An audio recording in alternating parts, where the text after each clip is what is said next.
Global Campus. You can give the gift of your time in the new year. Ed Jertson of the Engage Wealth Group says volunteer work is good for retirees. Compounding effects, not only community, but also physicality, getting up and going out. And families. We're teaching the next generation the importance of involvement. If you don't think you have time to give, he says, take a second look at your schedule and find it. So if your time is pretty short, look at certain things that you can potentially carve out. I'm Rob Hart.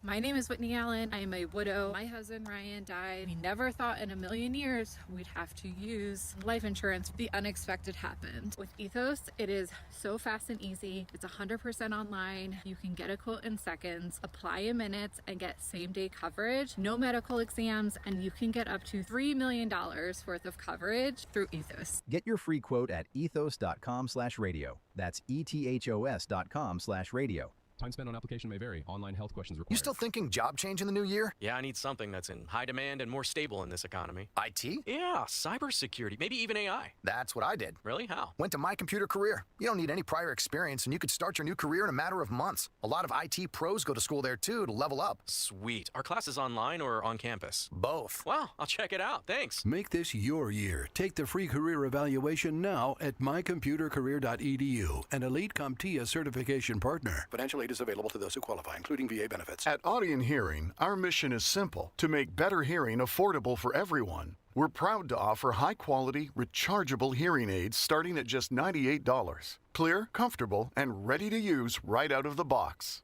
And here's a study worth hearing. Research shows that wearing hearing aids can reduce your risk of dementia by up to 61%. Join over 1 million happy customers and hear the difference today by going to audionhearing.com. That's AUDIEN hearing.com.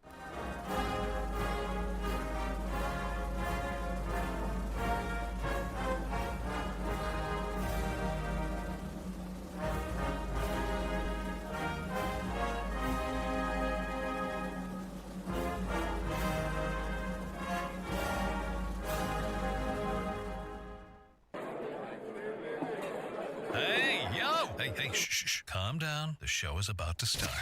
Reese on the Radio. Turn it up. Turn it up low. Turn it up loud. It's like a dream come true. Turn on your radio. Reese is on the radio. Yo, let's get it.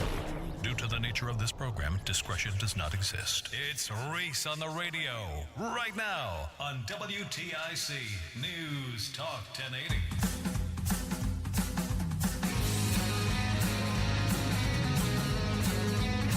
Are you back to work? You scallywags, nutmeggers, conversationalists, and especially you haters. Are you back to work? You better be. Because Reese on the Radio is back on WTIC News Talk 1080. Happy Monday to all of you. I hope you all had a fantastic, stupendous holiday season. Now it's back to work. Back to work. Getting back to what we do best.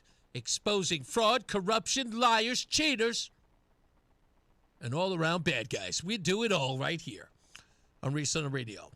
I know it's cold outside. By the way, am I the only person who feels this way? It's just a question.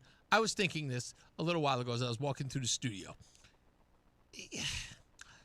Am I the only one who sees the snow on the ground as a form of nature littering? I am absolutely sick of seeing the snow on the ground. It could still be cold. I'm just tired of looking at the snow. It's like it doesn't have the appeal it used to. It now it's at its dirty stage. You know it. You know what I'm talking about. The snow looks filthy now. When it's, when it's crisp and it's white and it's coming down and it's beautiful. People driving through, it's a little sprinkles of snowflakes. Oh, a little touch of heaven it is. But now, it's like litter. It's like nature just throwing its garbage on our streets. I want it gone. I want it gone. I know it's going to rain a little bit very soon, and I know the weather's going to get a little warmer. Can't wait. I think it's going to be 50 sometime this week. Looking forward to that. I like wintry, kind of warm weather. It's a weird thing. But I like that. I'm very excited about that. Don't forget, telephone number 860-522-WTIC, 860-522-9842. I want to give a shout-out to our sister station, WBEN, today. I'm hosting over there. Was there today. Will be there again tomorrow morning and then come back here, of course, to do my regular show. I want to do it as often as possible. I don't want to say anything out of turn, but boy, it would be great if the show was syndicated at another show. I know you folks here would miss me because I know you want to keep it local. I agree with you on that, too. It makes it difficult. But I like the folks in Buffalo, too. I think I could do both. I could travel back and forth. Cover the news, break the stories in both places. I'd get no sleep or whatever. I'd love it. Hello, Melody. Snow is your future. Yeah, I think you're right. I think you're right, Melody. I think it's going to snow more and more because it's the winter, and we're due. We're actually due for some snow. What's up, Craig? Today, of course, we have to talk about the thing that happened over the weekend. I know everybody else is talking about it. Can I tell you? I mean, I did it on the earlier show, and I have to mention it today again. And sometimes I feel like I'm, it's just regurgitating the same stuff. I try not to, but because we have to talk about it here in Connecticut, I will. It's the story on everyone's lips. I know there were a couple of protests that went on here in New England. I meant to get to one of them. I didn't get a chance, but whatever. We will. And this is the best way that I could address it. So bear with me, okay? Ladies and gentlemen,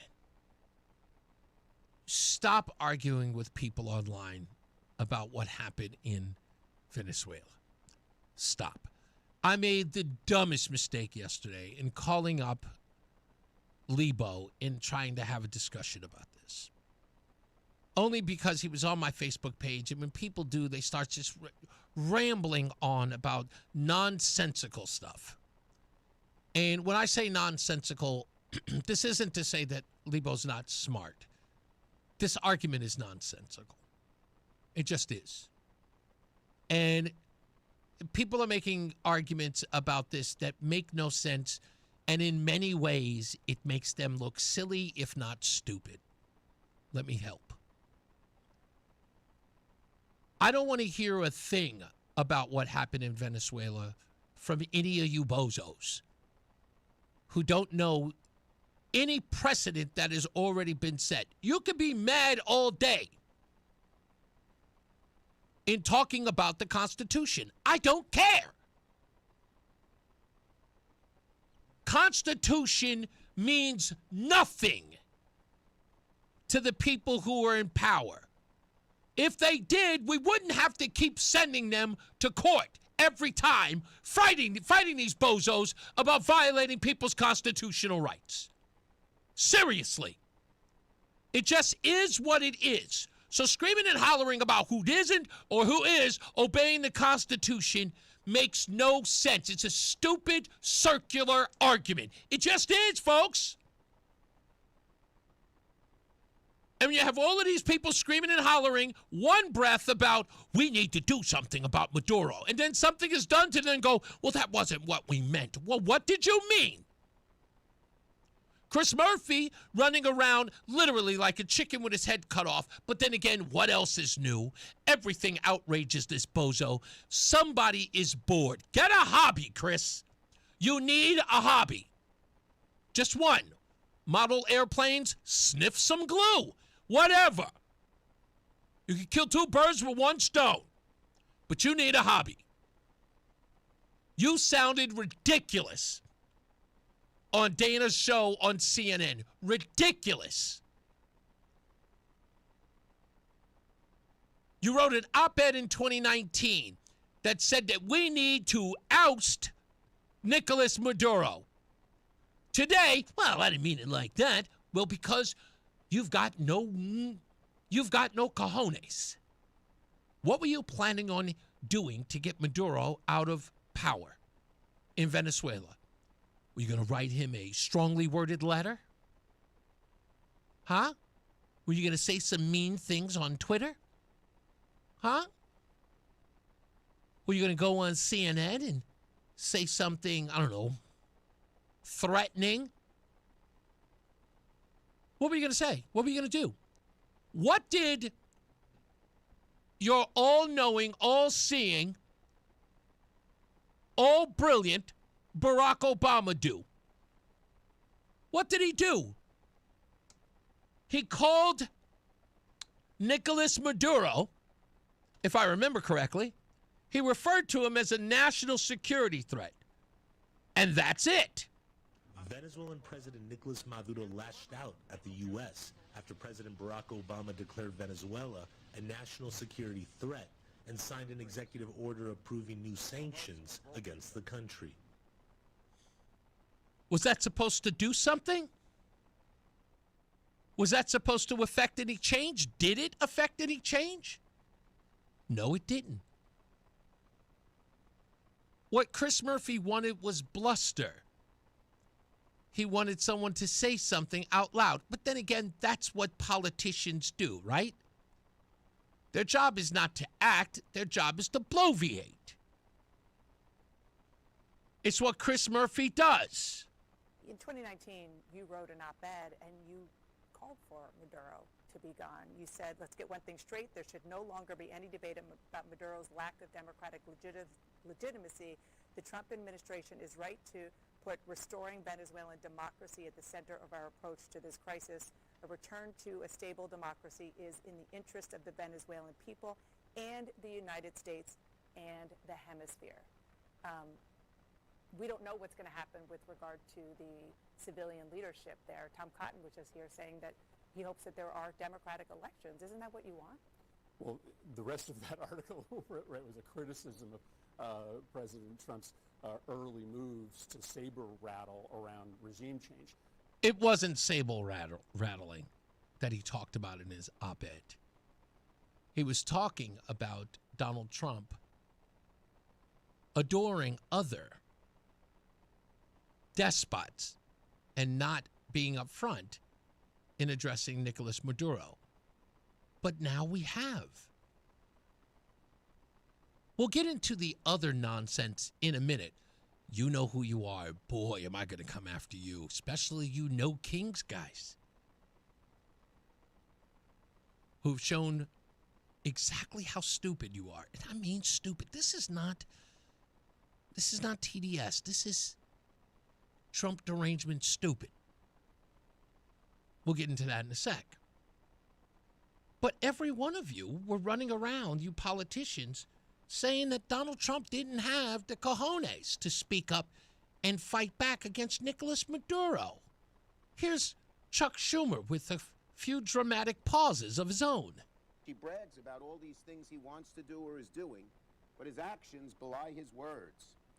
Maybe the best metaphor was his claim to bring democracy to Venezuela. There was a big policy there. It flopped. Dramatic pause. If the policy was working, Juan Guaido wouldn't be in the balcony here. He'd be in Venezuela.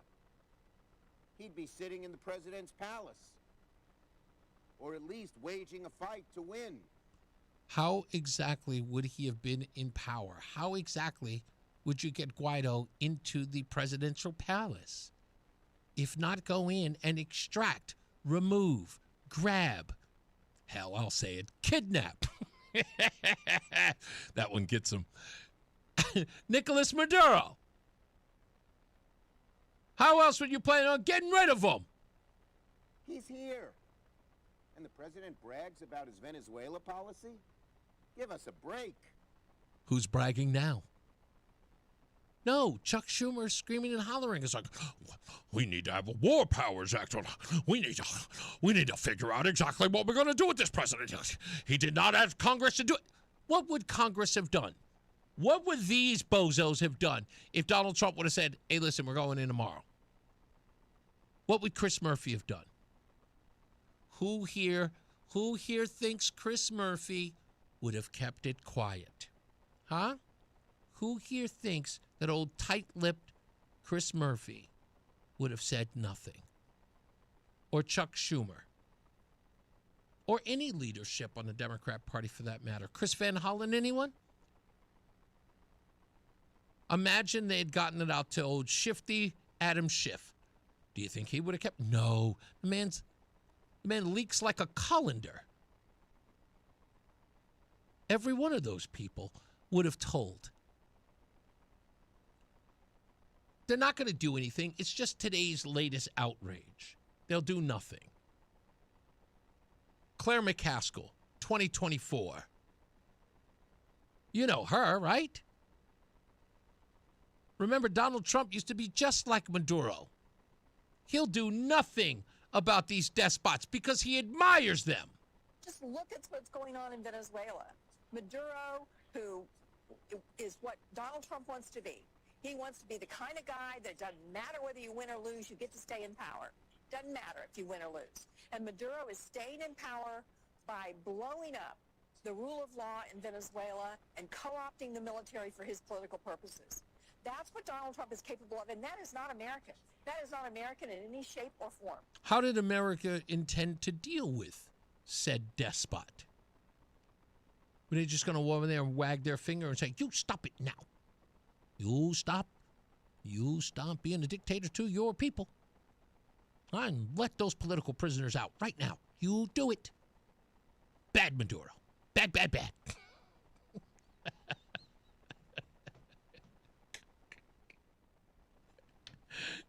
They were all so confident back in the days. Yeah, Donald Trump, weak-kneed, won't do anything. He loves a good dictator. Here's CNN. Chris Cillizza, Jen Psaki, and that guy, Bill Kristol. That's his name. Couldn't remember it earlier. Bill Kristol, CNN panel, talking about Donald Trump and Nicolas Maduro.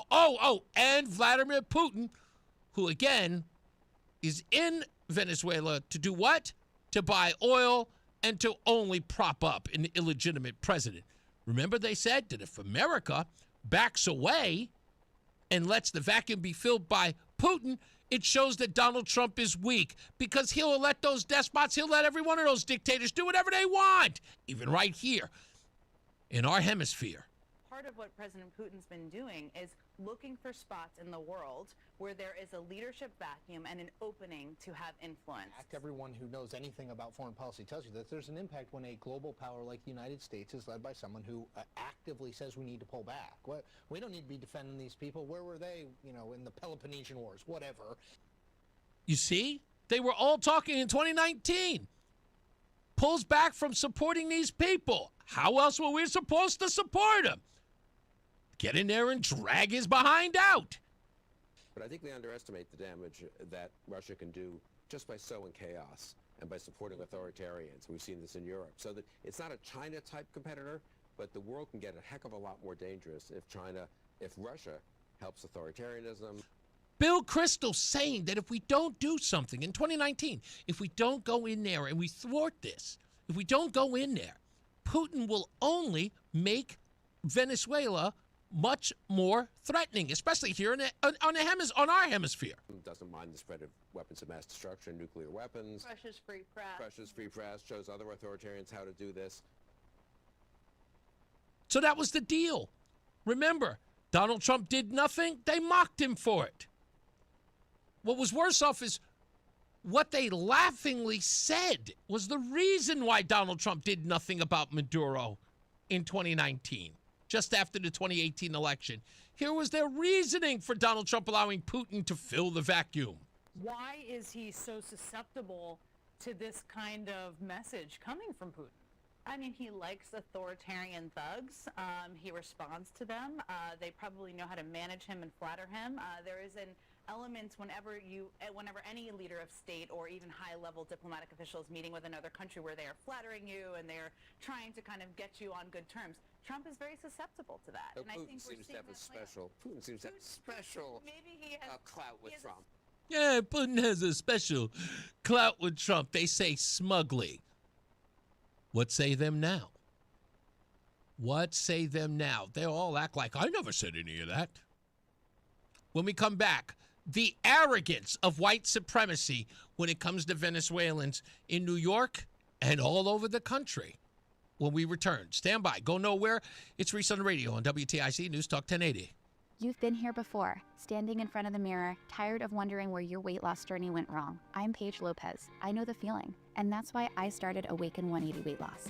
Our medication-free program helps you lose weight without expensive injections. No tiny portions, no constant hunger, just real, sustainable weight loss. Look and feel your best with personalized coaching and lifetime support. To kickstart your transformation, visit awaken180weightloss.com or call 844-346-1800. If you're one of the millions of Americans behind on your taxes, if you're afraid to open your mail because IRS collection letters could be coming, listen carefully. The IRS is cracking down, taking paychecks, freezing bank accounts, revoking passports. That's a fact. But here's what most people don't know. There are official tax relief programs designed to help struggling taxpayers. Programs that could save you thousands if you qualify. No one knows these programs better than the experts at Optima Tax Relief. Optima's award-winning team will fight to protect your paycheck, your passport, and your property. Their tax attorneys and licensed tax professionals will work tirelessly to get you the best deal possible with the IRS. Every day, penalties and interest keep piling up, so don't wait. Call Optima now for a free consultation. Call 800-354-2840. 800-354-2840. 800-354-2840. Optima Tax Relief.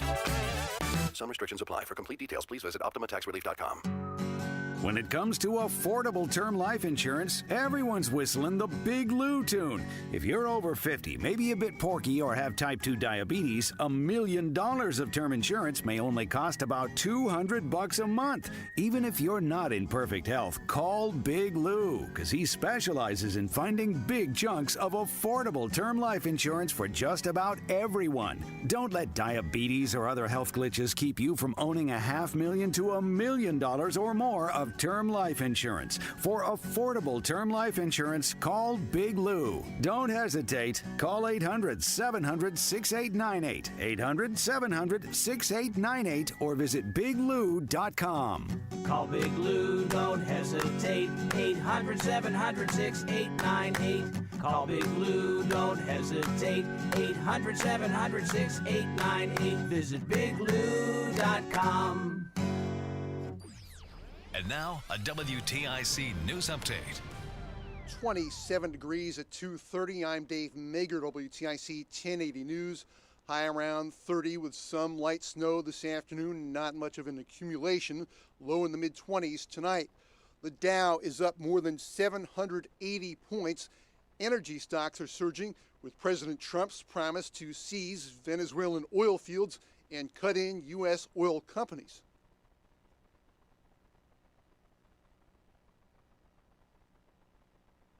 Investors are signaling confidence that the U.S. attack on Venezuela won't increase geopolitical tensions or lead to further instability in the region, with the Dow Industrials rallying to an all-time high. Energy stocks are spearheading the rally on the potential involvement of U.S. companies in developing Venezuela's oil infrastructure, with the country sitting on massive oil reserves that are largely untapped due to technical challenges and a current infrastructure that's in need of modernization. Some Wall Street analysts are cautioning that any development could take a long time. CBS's Jason Brooks reporting the Dow is up 787, S&P climbing 51, NASDAQ up 156. At least one observer calls it remarkable. This afternoon's appearance in a New York courtroom of Venezuela's President Nicolas Maduro, seized in a U.S. strike on Caracas over the weekend. This is a first. A dictator from another country plucked out of his palace and brought here to face these drug charges here in New York federal court. It's just extraordinary. CBS's Anna Schechter. Maduro pleading not guilty, obviously, on narco-terrorism charges, speaking briefly in the courtroom. He said, I am innocent, I'm not guilty, I'm a decent man, I'm still president of my country. His wife also entered a plea of not guilty, her attorney did on her behalf. CBS's Matt Gutman. Democratic Senator Richard Blumenthal says he'll support a war powers resolution coming up in the Senate, saying Congress must be consulted on acts of war.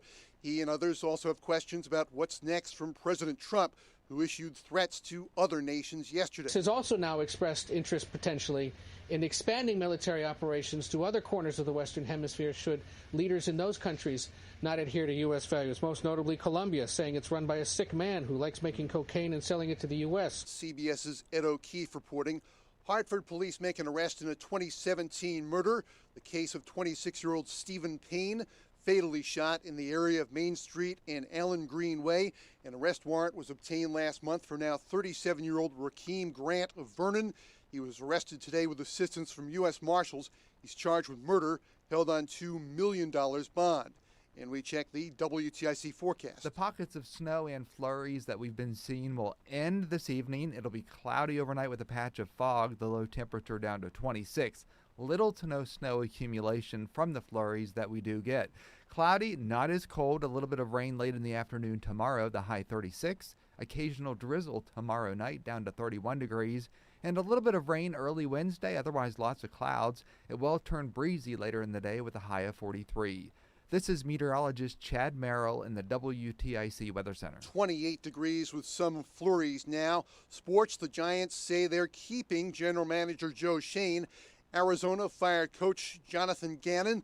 Pete Carroll of the Raiders and Kevin Stefanski of the Browns also fired today. The AP polls are out with the UConn women still at number 1 and the men at number 4. For more, check out WTIC.com. I'm Dave Mager, WTIC 1080 News. Hey, I'm Mike Slater. My dad passed away at the age of 63. It's out of nowhere. Had a stroke. Super hard, obviously, for the whole family, but my dad had life insurance. This is why I have life insurance for my family, for my wife and 4 kids. And the best place to get life insurance is ethos.com because you can do it in 10 minutes. And there's no medical exam and no blood test, just a few health questions. Get life insurance in 10 minutes so your family is protected. Ethos, E-T-H-O-S, ethos.com/Mike. Are you 50 or older? This news is for you. The CDC recommends you get vaccinated against pneumococcal pneumonia. Even if you're healthy, your age puts you at risk. People 50 or older are over 6 times more likely to be hospitalized with pneumococcal pneumonia compared to adults 18 to 49. Just one shot can help protect you. Learn more and schedule at vaxassist.com. That's VAXassist.com. Sponsored by Pfizer. When winter weather hits, you can depend on WTIC and News Talk 1080 to get you through every storm. With weather, Bob Cox in the WTIC Weather Center working around the clock to give you the latest, most accurate winter weather forecast. With traffic, Mark Christopher and the WTIC traffic team will get you around the tie-ups. With news, the WTIC news team will have all the important news updates related to every storm. So when winter weather hits, and it will because it's winter and it's Connecticut, trust WTIC News Talk 1080 for the winter information you need without the hype. I'm Ed Evans, CEO of Consumer Cellular. No, we're not one of the big guys. Truth is, we don't want to be. If you're over 50, Big Wireless probably has you paying for more data than you might need. You could be throwing away thousands over a lifetime. Our entry-level data plans start at just $20 a month. And for a limited time, switch and get your second month free. Call 1-888-FREEDOM, visit consumercellular.com or a store near you and get your second month free today. Plans include $5 credit for auto pay and e-billing. See site for additional details. My name is Whitney Allen. I am a widow. My husband Ryan died. We never thought in a million years we'd have to use life insurance. The unexpected happened. With Ethos, it is so fast and easy. It's 100% online. You can get a quote in seconds, apply in minutes, and get same-day coverage. No medical exams, and you can get up to $3 million worth of coverage through Ethos. Get your free quote at ethos.com/radio. That's ethos.com/radio. Time spent on application may vary. Online health questions required. I'm here with Ken Tumalo, founder of Tumalo Financial and host of Tumalo Financial Radio, Sundays right here on WTIC News Talk 1080. Many of us spend years working and saving and putting as much money away for retirement as we can. Then, when we get closer to it, a lot of us just don't know where to start. So, Ken, what should someone do as they get closer to retirement? And that's it. A lot of people just don't know where to start. They don't know what they don't know. So really what it is sitting down with someone, figuring out not only goals and needs, but how do the numbers go together? And are you going to be okay in retirement? So really it's that checkup. Figure out where you are before you actually retire. What would you say the biggest fear is in retirement, and how do you help your clients get past that? Running out of money. Someone could save $100,000 for retirement, or they could save $10 million for retirement, but they'll both come in with that one same common issue. I'm afraid to run out of money. What should I be doing? What kind of impact can the Tumalo Financial Retirement Checkup have? It makes people comfortable in retirement. For example, I've had people say to me, hey, I want to buy a second house in retirement, but I'm scared to do it because I'll run out of money. When we're doing that checkup, we can prove out whether or not it's okay to buy that house so they're comfortable doing it. Since we're going over this, I want to offer help for our listeners today. For the next 5 callers, my team and I are going to sit down with you personally for a complimentary Tumalo Financial Retirement Checkup. We'll talk about your goals and put together a retirement plan that works for you. Call us at 860-854-3434 or find us online at tfcheckup.com. At Tumalo Financial, they've got one job, and that's to help you get retirement ready. Again, the number 860-854-3434. Investment advisory services offered through Tumalo Wealth Management, a registered investment advisor. Insurance services offered through Tumalo Financial, licensed in Connecticut. Ah, the Internet, a place where your curiosity can flourish, unless online threats stop you. The Internet is wonderful, but you need to protect yourself online. Protect yourself online with NordVPN. NordVPN encrypts your browsing. Its Threat Protection Pro feature helps you block malware, avoid phishing, and stop digital trackers. Get the best deal at NordVPN.com. David was in big trouble with the IRS. At first, I didn't owe that much, but after this year, it was out of control. Then David called Get a Tax Lawyer. Right away, they were like, oh yeah, looks like you're qualified to say Get a Tax Lawyer went to work. Should have called way sooner. Get a Tax Lawyer has helped thousands like David fight the IRS and get a fresh start. Call 800-745-3070. That's 800-745-3070. Fan of WTIC? Then do us a favor. Download the free Odyssey app and favorite WTIC. Hey now, we are back. Reese on the radio. Getting it popping this Monday. Happy New Year, by the way. For those of you who have been away and you're just getting back home, Happy New Year to you. I hope that you guys had a wonderful holiday season. It's great to be back. And if you were anywhere this weekend and you heard all of this nonsense going on about Venezuela and the protests, you might have noticed something.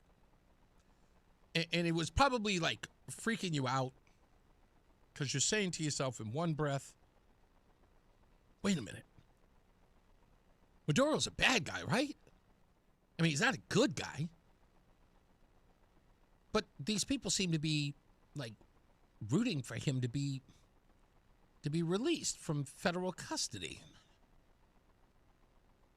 And I'm looking at the protesters out there, you know, the No Kings guy. The No Kings folks are, they seem to be asking for the release of a dictator who thwarted 2 elections and remained the ruler of a country and went after his political enemies, and put them in prison and took over industries, and the people were poor. I remember seeing a story about people in Venezuela eating their pets because they could not afford food to eat. And I remember people saying that was a myth and it wasn't true. And then we actually saw people on the ground like Ami Horowitz who were out there reporting, talking to Venezuelans who were screaming for their lives back. There were stories that everyone was covering about an 8 million people exodus out of the country to seek refuge in other places because they could not stay in their home country of Venezuela. I know I saw all of that. And the reason why they said that those people were leaving was because of Nicolas Maduro. So why would the people who were screaming no kings, and I know because I've seen these people before, they're at all the protests, some of them are my friends and neighbors, Why would they be trying to get a dictator, a ruthless dictator, out of jail and protesting? Some of you even went on to say, well, it's because they hate Trump. And anything Trump does, they're going to be countering that in some way. Not even thinking, the knee-jerk reaction. Trump did it, hate it. And you'd be right. That there's no wrong answer here. Though, sure, some of that is 100% right, without a doubt. It's another reason to hate Trump, to compromise your principles in order to hate Trump. Sure, absolutely. You got to be all in. That's how it works. Right? He's like, you can look like a hypocrite, doesn't matter, because you're consistent in your hatred of Trump. So you'd be right there, too. But then you would probably say, but wait a minute, Reese, I am positive I was online and watching the news, mainstream news media, and the people of Venezuela were cheering and celebrating in the streets of Caracas. Viva Venezuela! Viva Venezuela! I know, I saw that. So why would the people in America be screaming against the people of Venezuela? Did you miss the point that I made a couple of weeks ago about the white supremacy nature of liberals? They know what's good for you, especially if you're a minority or a woman. These people know what's good for you. They'd have told you to your face. See, nobody had the guts, much less the wherewithal, to ask these folks the true question. Those Venezuelan people who are celebrating in the street, they don't know how good they had it, right? Right? They're not educated enough, right? Oh, yeah. People in New York City and in other places across the country, they said that. We'll find the audio. I'm going to get the audio and I'll play it for you. What, do you know that there are people in Venezuela who are celebrating? Yeah, they just don't know. They're not educated. I said, but wait, they lived under Maduro. Yes, but that doesn't mean anything. Me here, thousands of miles away, I know more than the people who have lived there. They're just not educated, and they don't have the internet. They don't have books and reading materials, They just don't know. I said, but no, they're celebrating that Maduro is gone, and now they are hopeful for a new regime that will give them power, that will give them the ability to live. Yeah, but they don't know it's not always like that. It's not always good for them. It sounds good now, but they don't know. Yeah. That's what they said. I watched it. It was all weekend. That's all I could check out. I was like hours and hours of watching these people screaming and hollering. Even some Hispanic people, Latino people, saying the same thing. They don't know. But maybe they embrace socialism, communism, and Marxism. Maybe they do. That could be the reason for it. I could totally understand that some people like oppression. Some people like the government telling them what to do. Black community, anybody? I'm just saying that some people do not want to have freedoms. They would love to have people provide for them their basic needs, food, housing. Black folks, you know who they are, black community. You know. You've seen them, immigrant communities. You know them. They're everywhere. And that's those people. Think about it, folks. Maduro hates Trump. Maduro rails against America. Maduro is a communist. Maduro is a dictator. The thing that these bozos have been screaming and hollering about for the longest. We can't have dictators. We cannot. No kings. No nada. And then Maduro comes around and gets completely picked up. Oh, hell. Kidnapped. Because I know they like that word. Kidnapped from Venezuela and put in a prison in Brooklyn. Made to stand trial. And their true nature comes out. I thought you guys didn't like dictators. Well, I thought you guys said no kings. This guy was operating as a king in Caracas. Well, he's not the kind of king that Trump wants to be. Are you sure? Because I could have sworn that you told me that he did want to be like Maduro. Right, Claire? Just look at what's going on in Venezuela. Maduro, who is what Donald Trump wants to be. He wants to be the kind of guy that doesn't matter whether you win or lose, you get to stay in power. Yeah. Donald Trump, Maduro, one and the same. Maduro gets picked up. All of a sudden, people are saying, well. He was a benevolent king.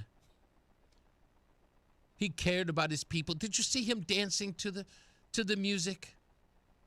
Did you see him dancing in the streets with his folks?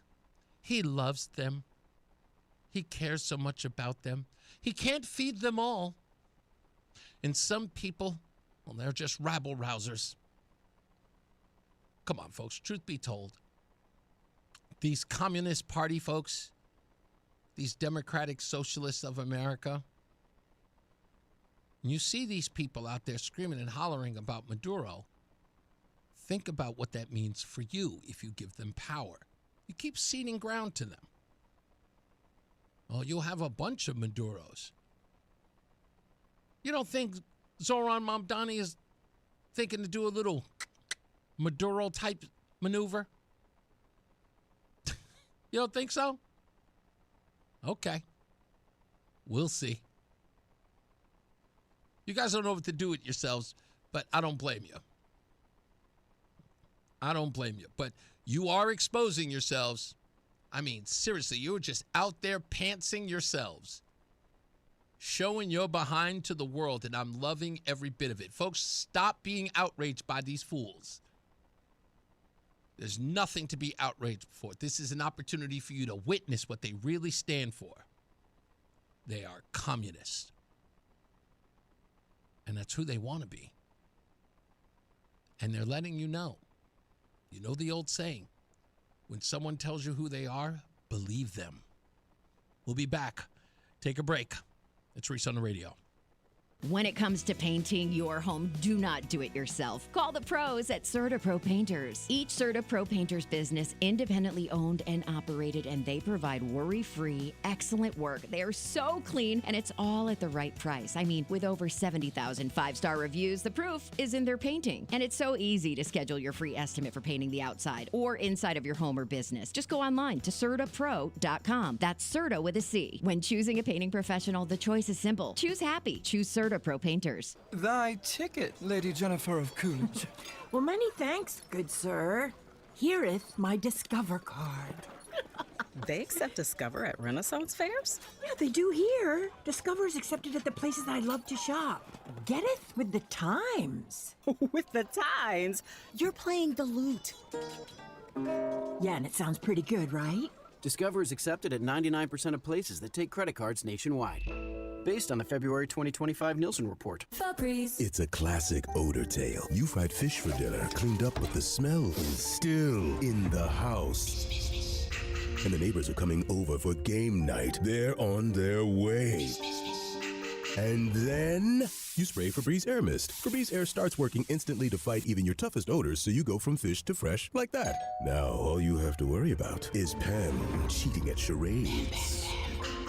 Breathe happy, Febreze, la la la la la. Let's ring in the new year by finally checking off something that actually matters. Your old videotapes and photos are fading more every year. VCRs are disappearing, and the clock is ticking to save your family's most important memories. Hi, I'm Adam Baselogger. And I'm Nick Mako. We started Legacy Box to help you preserve your memories by converting all your videotapes, photos, and film reels into digital files. And this year, it's easier than ever. Introducing our biggest kit yet, able to hold up to 80 videotapes or film reels or 2,000 photos. It's perfect for big collections. You can even send in old DVDs, memory cards, flip phones, or early generation iPhones. Legacy Box is truly the easiest New Year's resolution you'll ever keep. Just fill your box and send it in. As the world's largest digitizer of home movies and photos, all work is done in the U.S., and we're trusted by over 1 million families. Start the new year right by rescuing the moments you haven't watched in years. Go to legacybox.com/radio for an incredible 55% off. That's legacybox.com/radio for 55% off. It's Reese on the Radio on NewsTalk 1080 WTIC. Melody, I must have missed that. Was Larson on this morning screaming and hollering about Venezuela? I'm going to have to look that up. Tell me when it was. See if I can pull the audio of that. I was on our sister station in Buffalo, so I may have missed that. I was here early too. I was here for very, very early in all of this. But like I said, folks, don't let the nonsense be the nonsense. Don't. These people they've lost their head a long time ago. This isn't reason. This isn't reason in any way. You know, all of that screaming, everyone's finding their angle on this. The constitutionality. Come on, knock it off. I mean, seriously. It's like it's not a conversation. And the trying the forcing of that conversation is one thing. This is going to go nowhere. And I mean it. Nowhere. As far as this, like, it's constitutional. I'll read a little bit. I'll read an excerpt of it in a couple of hours. The article written by Jonathan Turley, constitutional scholar at Georgetown, wrote a whole article about it saying why this whole thing is silly. It's bluster. It's a whole bunch of talking heads being experts on television instead of what they should be doing, like telling all of us, oh, we're going to sign off war powers. Shut up. Just get to it. If I was Donald Trump, I'd just tell these people, listen, shut up, get off TV, and then, let's have at it. Have at it. You know what? Use it in the midterms, okay? Other than that, we've got work to do. And God bless the administration for never taking a day off, never taking a foot off the gas. I appreciate this. So again, Saturdays have never been more eventful under the Trump administration. Never been more. That's all I'm saying. Let's go to Jerry real quick. What's going on, Jerry?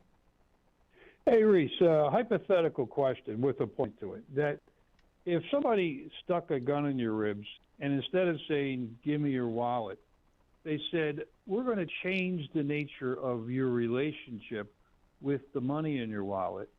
I like that. I like that. It would be stealing, right? I mean, yes, 100% right.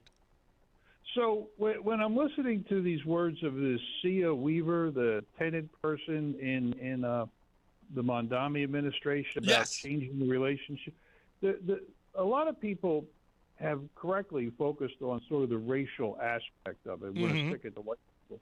But what I wanted to point out was, I'm not Muslim, but when I read up on Islam, stealing is prohibited. It is a sin. It is a crime. And so, to me, it is incumbent upon Islamic scholars and clerics, if Mondami is going to be running around waving the Koran as the first Muslim mayor of New York City, to correct him and to say, you cannot steal. You cannot take people's property and just call it changing the relationship with your property. But wait a minute, you may be missing something here, Jerry, and it's not. I get you because you want, if Mamdani is going to, what did he do? It was inaugurated with his hand on the Quran. You would expect him to live by it, right? It's sort of like living by the tenets of the thing that he swore an oath to, which I totally understand. But remember, what Zoran Mamdani and many of his ilk, I would say, what they all agree upon is that they are now in charge of the infidels. Like it or not, that's who we are. We are the infidels. His job is to remake and reestablish the relationship between government and its people, slowly but surely, and to drip, drip, drip, drip, drip his ideals onto that, I say, the largest city in the country. That's what he has to do. And if to do so, in essence, to rid them of their, infidel status, means changing their relationship, or in a way, I guess we could bluntly put it, stealing from them, for them, that's just part of that's the cost of doing business in order to, I guess, to overthrow the land of the infidel. Well, that's then to me I was looking at this as already a split between the so-called green Islamic and red communist alliance. Right. In that Mondami is advocating stealing. Right, but you would have to be in this case, and I get what you're saying, is that you are giving lenience. You're giving latitude. You're giving latitude to Mamdani by saying, look, if you are following the tenets of your Quran, this is the wrong thing to do. You should not be stealing under any other circumstances or any other rephrasing of the term of stealing. You should not be doing that. But Mamdani doesn't care about the tenets of the Quran when he's dealing with the infidels, because, again, he wouldn't steal from other Muslims. But the infidels, have at it. Have at it. Well, then to me, it's not about Mamdani. It's about Islamic clerics. And if you remember way back during 9/11, there were people that said bin Laden blasphemed Islam by claiming the attacks on the trade centers were a manifestation of jihad that the religion supported.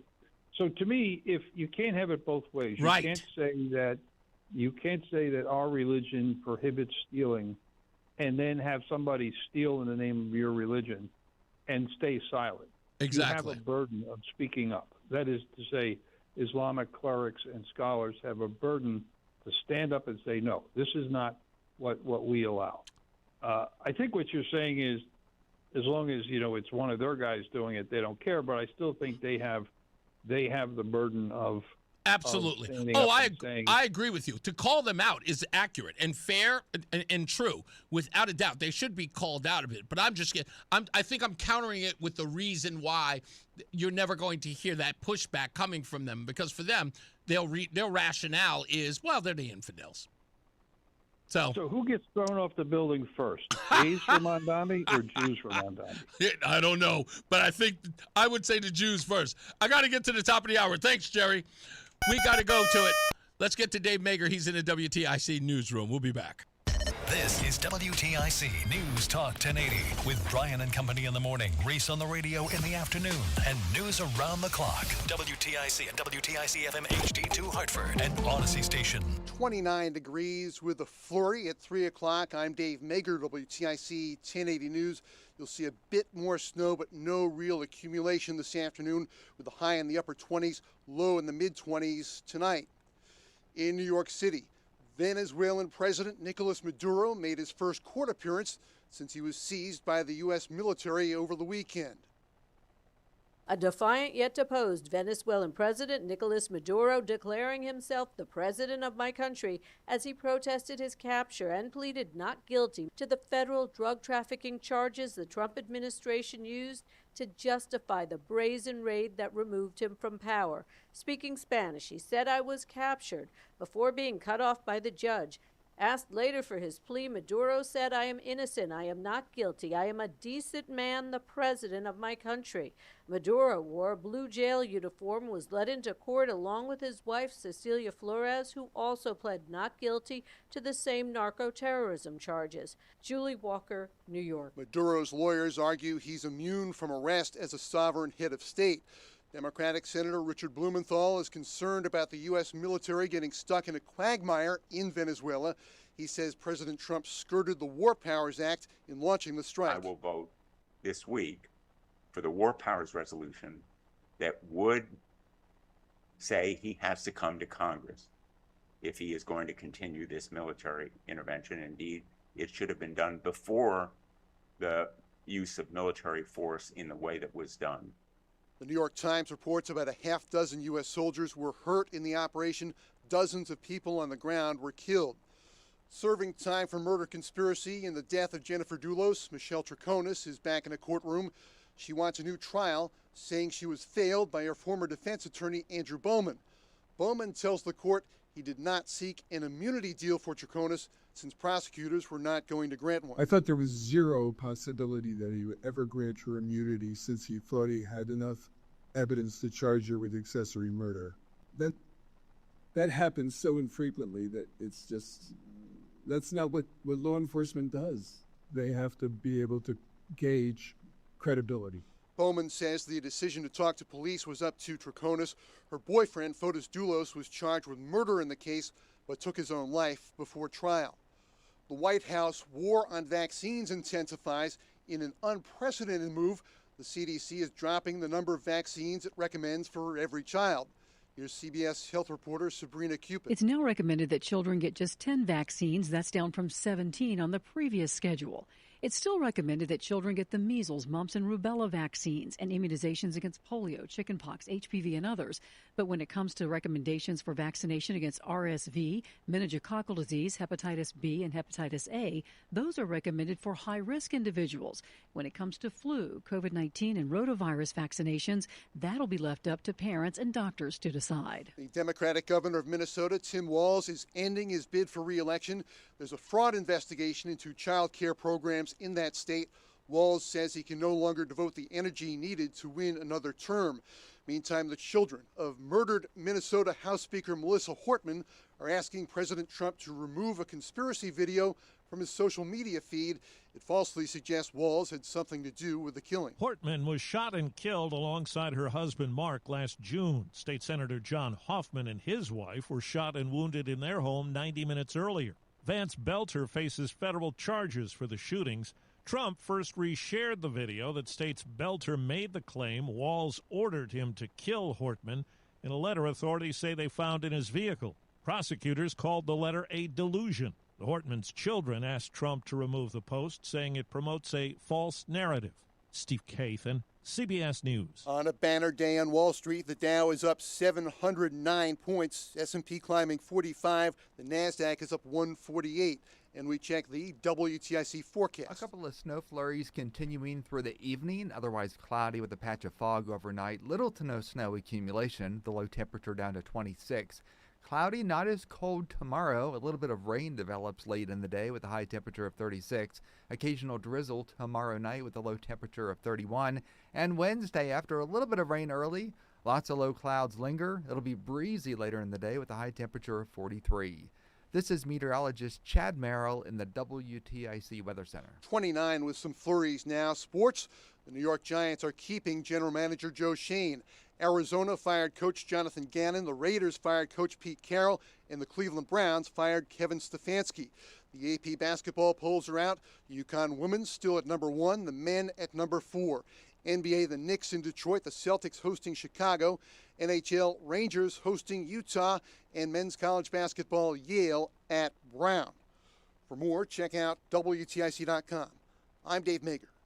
WTIC 1080 News. Life unfolds in ways you can never quite expect. A divorce, a death in the family, a personal injury. Each time you are left searching for someone new to trust. But what if you had a full-service law firm that knows you and a firm that can represent all your legal needs? With BPS Lawyers, you get more than a lawyer. You get a full-service law firm. Visit bpslawyers.com. BPS Lawyers, your lawyers for life. Proud full-service law partner of UConn Athletics. Nick Payne-Dearis is responsible for the content of this ad. Hi, I'm Dr. Mary Claire Haver, a board-certified OBGYN and menopause specialist. My new podcast, Unpaused, is the place for bold, unfiltered conversations about what it really takes for women to thrive in the second half of life. Every week, I sit down with medical experts, cultural icons, and powerhouse women to talk about what really matters. New episodes drop every Tuesday. Listen to and follow Unpaused with me, Dr. Mary Claire Haver, available now wherever you get your podcasts. I'm John Morgan of Morgan & Morgan. If you've been injured in a car accident, call America's largest injury law firm. For over 35 years, my mission has been to deliver more for our clients, to deliver more for you. If you or anyone in your family has been injured in a car accident, call us now, as the time to file a claim may be limited. Last year, more clients hired Morgan & Morgan than ever before, protecting America, fighting for you. Morgan & Morgan. Injured? Dial pound law.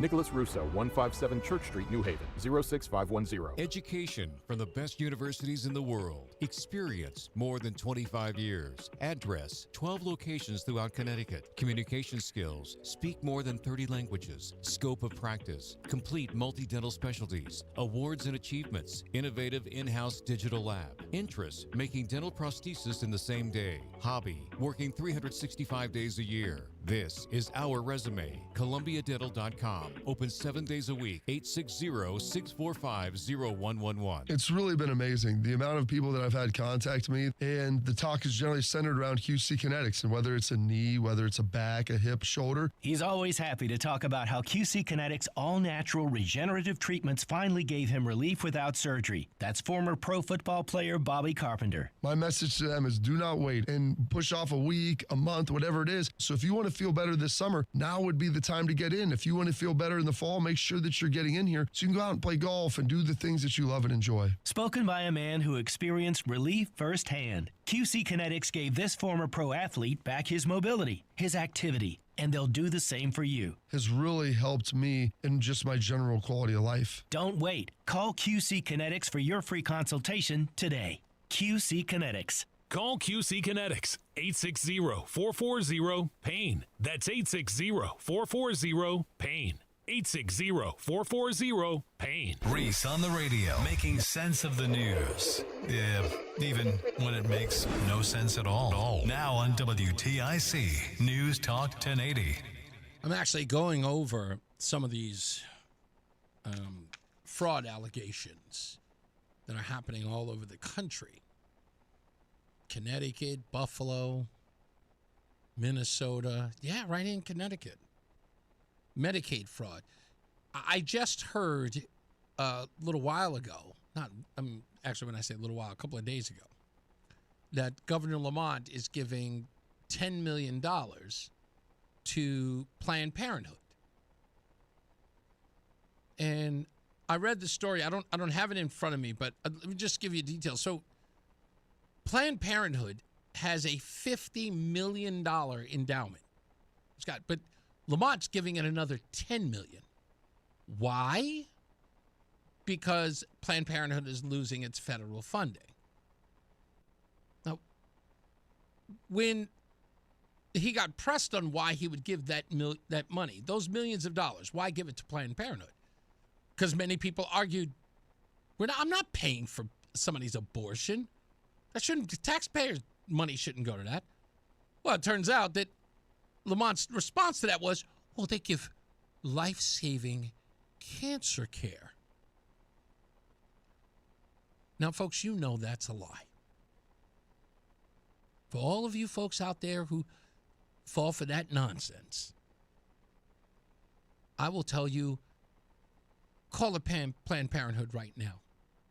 You don't believe me? Come on. Do it for me.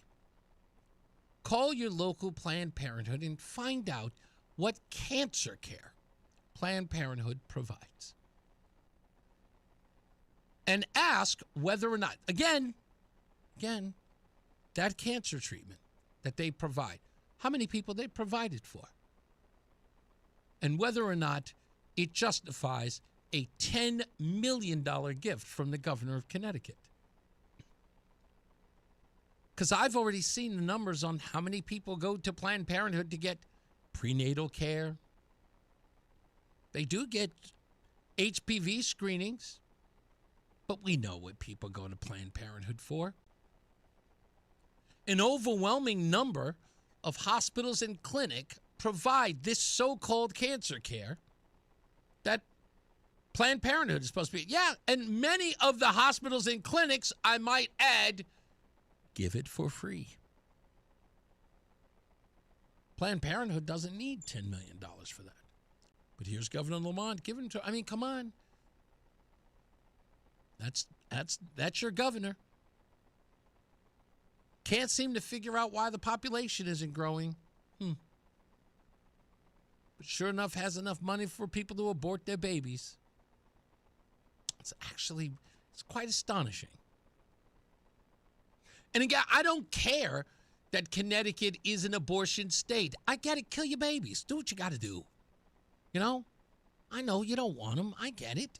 Don't be mad at me. You don't want them. Don't be mad at me for pointing out that you don't want them. And don't give me the sob story about you can't afford them. That didn't happen by accident. We all know how it happens. Baby's not a tumor. Didn't just grow there. And wake up one morning, I think I have a baby. You had to do something to get there. Nonetheless, do what you got to do. That's your thing. It's legal in Connecticut. Don't have a problem. But taxpayer dollars going to the abortion mill, not a good look. And he should rue the day for that. I crunched the numbers. In fact, I'm going to do a whole thing about it tomorrow. I crunched the numbers. They don't look good. It's a slush fund. But then again, what isn't in this state? Yeah, great point, Lori. Maz says, an adoption in Connecticut is almost impossible. Ain't that a thing? Anyway, back to my fraud. Medicaid fraud in particular. We know that Tim Walz has decided to step down. He is not going to run for re-election. Donald Trump put out a Truth Social post that says he doesn't believe he's going to finish out his run. His run as governor. They do believe that he will be stepping down. I don't see why he wouldn't. I would. Get out of Dodge. It's the right thing to do. But before we get into all of the fraud, I wanted to share with you one of those moments that I remember. It was just last year. Remember when Tim Walz was announced as Kamala Harris's running mate in 2024? Oh, well, that's right. It's a little more than a year now. Midwestern dad, like super clean cut vibe. Everybody likes right? Walz. So plain spoken and relatable. As moderate and independent as it comes. Pretty moderate Democrat. I always knew him as a moderate. One of the most moderate. Very moderate record. A new moderate. I think this is the new moderate. Far from progressive. He's right down the middle. He's not just an old white man. Tim Walz beats America. You know, talks like a regular person. Tim Walz is the opposite of weird. Walz is basically younger Joe Biden. Regular old Joe out there. Populist approach to fear on the Republican side, and the happy populism. That Tim Walz is on the ticket on the Democratic side. Walz is a kind of happy warrior. Happy warriors. Happy warriors. He was certainly the happy warrior last night, and seemed to be the happy warrior last night. A happy warrior, folksy backstory. Are going to be. God bless him. Oh, it's the funniest thing to watch. Happy warrior. Tim Walz. Couldn't have happened to a nicer guy, huh? Couldn't have happened to a nicer guy. Couldn't wait for Tesla stock to plummet. Couldn't wait for the president to wake up dead. Remember that? Tim Walz, classy guy. Classy guy. But talking about Medicaid fraud, it's not just in Minnesota. It's here. And I was talking about this over the weekend. If you missed it and you were out, I called my brother, Briggs. And he used to work in the non-emergency medical field, which in many cases is just kind of a transportation service. And so how the whole thing operates is your physician usually your primary care physician would do this.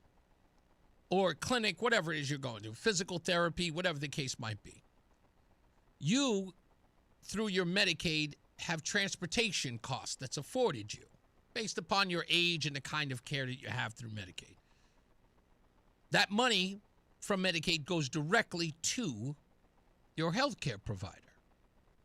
They dole that out to a transportation service that will come and pick you up. My brother worked for one, became a supervisor at one, even a dispatcher for that matter. He's kind of a supervisor of all the non-EMTs. And he would say, go pick up Miss Brown, go pick up Mr. Miller, go pick up Miss Jones, get them to this, that, and appointment. And they would be paid by the provider. Usually you follow the money. Interestingly enough, a customer, the patient, can decide based upon who picks her up, you know what, I know you guys use this company, but I like these guys over here. Can you have them pick me up instead? So they arranged it so that that company could come and pick up that Miss Jones and get Miss Jones to her appointment. That's how it's done. Get them there on time. Some companies have a bus filled of people where they have a route and grab them all. They go to one healthcare facility. My brother did that as well. So I asked him about, of course, the obvious, the elephant in the room. How does a fraud work? He goes, oh, that's easy. Usually the healthcare provider has an arrangement with the transportation company. Now, if the healthcare provider is getting $200 for Medicaid for transportation for every trip, the person who is doling out said trip to that company gives them a portion of that. They don't give them the whole thing. If it was $200 per trip, the $200 would not go to the transportation company. A part of that would, but the healthcare provider would get the other part because they are providing the service. Even if it's in a dispatch way, like you're delegating it, doesn't matter. You get a fee. I give that company $50 for making a pickup. I keep $150. Again, I'm speaking hypothetically for those who are just joining. I don't know what the amount is. If you do, fine, call me and correct me. But I'm just using a hypothetical and a general amount of money. What was happening, as my brother laid it out to me, was that with the healthcare provider and the so-called transportation company, they were billing for trips that never happened. Never happened. And telling Medicaid, hey, Miss Jones came in 3 times, 4 times, 5 times this month. I'm billing for $200 per trip. Now, you have to show that the company is paid, right? So you got to do that in the billing. And if the company is billed, they get their cut, $50, you get your $150. 6 times, you're good to go. That's the fraud. My brother tells me that there were dozens of these organizations that got an audit and found out no trips were happening. Same thing with Tim Walz. As you saw in the Nick Shirley video, no one was being picked up, but everyone's being billed. And millions of dollars, millions are going out. Healthcare company, no patients. Transportation company, no riders. Millions of dollars spent. That's what that was. And again, it's everywhere. Here's Ramon Apollanes, a.k.a. Christopher Rockefeller. Suhail Aponte, I should say, ran a $1.8 million scam through Minds Cornerstone, submitting fake claims for autism therapy service to kids. Apollanes got slapped with 78 months in prison. Aponte pleaded guilty. This was on top of Apollanes' prior state conviction for a similar $900,000 ripoff. Yvette Betancourt, a Wethersfield therapist, billed over $140,000 for hundreds of therapy sessions that never occurred. Some clients denied ever meeting her. Others got billed dozens over 100 times falsely between 2020 and 2025. Isaland Desyer, if I'm pronouncing it right, owner of Stanford Psychiatric Service, faked records and upcoded claims for over $300,000 in non-existent or inflated services. A Hamden behavioral health clinician, Rachel Collins, defrauded over $1.6 million by billing for clients she never treated, sometimes claiming 12-hour days, and got 37 months in jail. Dental practices raked in $1.9 million through kickback-tainted referrals, part of a bigger probe. An APRN and practice settled for over $600,000 over unlicensed upcoding billing. Personal care assistants faked timesheets. Even a state employee got caught in a side hustle fraud. They are everywhere. And it doesn't matter if they're Somali or they're not. It matters not. It matters that there's fraud and there are no audits. It matters that there is fraud and no one is keeping an account. But they keep bloating the coffers. More Medicaid spending in plenty of municipalities. We need more of it. And they will moan if they don't get that money. They will moan if the Trump administration decides you guys are getting a hell of a lot of money and you're not accounting for fraud. You are not even investigating the fraud. You're just giving the money away whenever you can. And you won't investigate the fraud. And what's your answer to that when they're asked to investigate the fraud, waste, and the abuse? Bigot, racist. Why doesn't anybody care? They don't. You shouldn't be getting any federal money. It should be that simple. But what about the poor? What about them? This is the way I would look at it if someone asked me about that. Somebody said, well, Reese, what about the poor? What about the people? Take it up with the people who are defrauding you. Don't take it up with me. Don't take it up with the federal government. I want to give you the money. But your leaders, they don't want to spend wisely. They want to give that money to fraudsters. They're not willing to investigate the fraud, so you can at least get your money. You can get the health care that you deserve. Tell them to weed out the abuse. Let's call it a hostage negotiation. That's sort of the way you want to frame it, right? So go to them. Go to Governor Lamont and say, Lamont, this guy, give him what he wants so I can eat. Give him what I want so I can go see my doctor, please. The only thing he's asking you to do is to check out the fraud. If you really want to quibble with the nonsense, you can. That's fine. If you want to do that, that's fine. But don't hold the administration responsible. Don't even hold them. Nope. Don't say, are you what? You're not willing to give me more fraud money. No. I would tell them, you want us to give you the money? We'd be happy to. Talk to your boy. Talk to your governor. Give him a holler. Give Trump what he wants. Get an audit. Give Trump what he wants. Release the hounds. Just tell us what's going on so we can be taken care of. Not all of us are defrauding the federal government. We need to care. And if you really care about them, and that's important, start holding these people to account. Tell them, Ned, Oakley, if you really care about these people, and I think you do, the only thing that we're asking that we don't waste any money. And it's being wasted. We have the evidence. We have criminal charges. We got millions of dollars right here. Millions of it. What's that? 1.6 million here, 1.8 million there, almost $1 million there. Yeah, we got a hell of a lot. 1.9 million there. This is just a couple. I just counted well over $7 million right here in fraud. We just say that you go in there and you just clean up the place. We could take care of everybody else. We could take care of the legitimate folks who need that Medicaid service. And everybody else, well, they'll just either go to jail or Put them out of business. I don't see what the argument is. Well, I guess they just want to make one. Jason, welcome to the show, folks. Anyway, when we get back, why are we still calling Maduro the president of Venezuela? Anybody? He's not the president. And someone's got to explain to me how he is.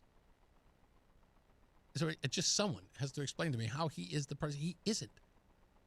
There was nothing, anything that suggested he is the president. Not even the acting one. He isn't. Why is that still being used? I don't understand it, but there it is. Not the president. Even Chuck Schumer said that. Not the president. Dictator, despot, not a president. We'll get into that and so much more, so stand by. Plus your phone calls at 860-522-WTIC. It's Reese on the Radio. Life insurance. Why are you putting it off? Can't afford it? Too much hassle? Think you don't need it? There's lots of excuses for putting off life insurance. But if you weren't there, who would pay the mortgage and other bills? With Ethos, you could be covered in 10 minutes and boom, family protected. Ethos, fast and easy online term life insurance. Up to $2 million in coverage with no medical exam. Some policies as low as $1 a day. Answer a few health questions and get your free quote at getethos.com. That's getethos.com. If Ernest Hemingway was alive today, would he say this to you? Shakespeare, Mark Twain, Edgar Allan Poe, all great writers. And after reading your book, I simply must add you to the list. Wait, you don't have a book yet. So make a free call to Page Publishing. Turn your book idea into publishing gold. 800-215-6818. 800-215-6818. That's 800-215-6818. Hey, it's Steve Parker. Saturday mornings, 5:30 a.m. to 8:30 a.m. right here on WTIC 1080. A lot of people say, well, what do you talk about on Saturday morning? I said, you can be sure we're not talking about what they're talking about Monday through Friday. We have an agreement here. Let's take it in another direction. Let's talk about the good things that are happening around town. Let's talk about some of the issues that you may need to be brought up to speed about. Maybe something you heard during the week you weren't really clear about. You might ask us about that, as long as it's not political. We're politically free on Saturday mornings. Hopefully you can join us 5:30 a.m. to 8:30 a.m. right here on WTIC 1080, WTIC.com. And don't forget the Odyssey app. Catch you Saturday morning. What's up, everybody? I'm Nick Costos, and watching sports isn't a hobby, it's a lifestyle. And my show is not a job, it's a passion. From the NFL playoffs to the NBA and everything in between, celebrate sports with me every day on You Better You Bet from 9 a.m. to noon Eastern. Download the Odyssey app now and listen to Westwood One Sports from anywhere. It's You Better You Bet with me, Nick Costos, live and interactive Monday through Friday, 9 a.m. to noon Eastern, presented by BetMGM. I'm Ed Evans, CEO of Consumer Cellular. No, we're not one of the big guys. Truth is, we don't want to be. If you're over 50, Big Wireless probably has you paying for more data than you might need. You could be throwing away thousands over a lifetime. Our entry-level data plans start at just $20 a month. And for a limited time, switch and get your second month free. Call 1-888-FREEDOM, visit consumercellular.com or a store near you and get your second month free today. Plans include $5 credit for autopay and e-billing. See site for additional details. And now, a WTIC news update. 27 degrees with some flurries in Hartford at 3:30. I'm Dave Mager, WTIC 1080 News. More flurries expected, but no real accumulation. High in the upper 20s this afternoon, low in the mid-20s tonight. In New York City, declaring himself innocent and a decent man, Venezuelan President Nicolas Maduro entered a not guilty plea. He made his first court appearance since he was seized by the U.S. military over the weekend. He's charged with narco-terrorism and drug trafficking. CBS's Matt Gutman says the judge had basic questions. Are you Nicolas Maduro? To which he answered, I'm the president of Venezuela. I was captured at my home. And the judge cut him off and said, I just need to know your name. It continues with Maduro then waiving his right to the judge reading the indictment. The judge read him his rights, and Maduro said, I didn't know these rights. Your honors inform me of them now. Maduro's wife, Celia Flores, also pleaded not guilty. Maduro being held in Brooklyn. Next court date, March 17th. Democratic Senator Richard Blumenthal says he will back a bipartisan war powers resolution when it's brought up this week. It would prohibit future military action in Venezuela without congressional approval. This measure will likely be put forth yet again by Virginia Senator Tim Kaine. When it has previously been brought up, there were a few Republicans that did support the measure. That is really what we will be watching for this week, whether or not we see any other Republicans sign on. CBS's Nicole Killian. As the U.S. intervention was slammed at the UN Security Council, the UN also spotlighted the profound humanitarian needs in Venezuela. It says nearly 8 million Venezuelans, about a quarter of the population, urgently need help. Hartford police make an arrest in a 2017 murder. It's the case of 26-year-old Stephen Payne, fatally shot in the area of Main Street and Allen Greenway. An arrest warrant was obtained last month for now 37-year-old Rakeem Grant of Vernon. He was arrested today with assistance from U.S. Marshals. He's charged with murder, held on $2 million bond. On Wall Street, the Dow is up 680 points. S&P is plus 48. The NASDAQ is up 169. And we check the WTIC forecast. The pockets of snow and flurries that we've been seeing will end this evening. It'll be cloudy overnight with a patch of fog, the low temperature down to 26. Little to no snow accumulation from the flurries that we do get. Cloudy, not as cold, a little bit of rain late in the afternoon tomorrow, the high 36. Occasional drizzle tomorrow night down to 31 degrees. And a little bit of rain early Wednesday, otherwise lots of clouds. It will turn breezy later in the day with a high of 43. This is meteorologist Chad Merrill in the WTIC Weather Center. 29 now with some flurries in sports. The Giants say they're keeping general manager Joe Shane with a .255 winning percentage over the last 3 years. Coaches fired Jonathan Gannon of Arizona, Pete Carroll of Las Vegas, and Kevin Stefanski of Cleveland. For more, check out WTIC.com. I'm Dave Maker, WTIC 1080 News. January through March are the months our weather can change in a snap. 45 degrees one day, 10 the next. Can you depend on your car to start? Don Cusson here. Your battery can fail in extreme weather. So Cusson Automotive and Napa have a deal on batteries with an earn-back bonus on quality Legend batteries. With any vehicle service, we will test your charging system and battery for free. If your battery fails the test, we will replace it with no additional labor cost. Plus, you'll receive a $20 Visa card, so don't get stuck in the cold. Call or go to CussonAutomotive.com. Cusson Automotive. Do you right? Cusson. Do you right?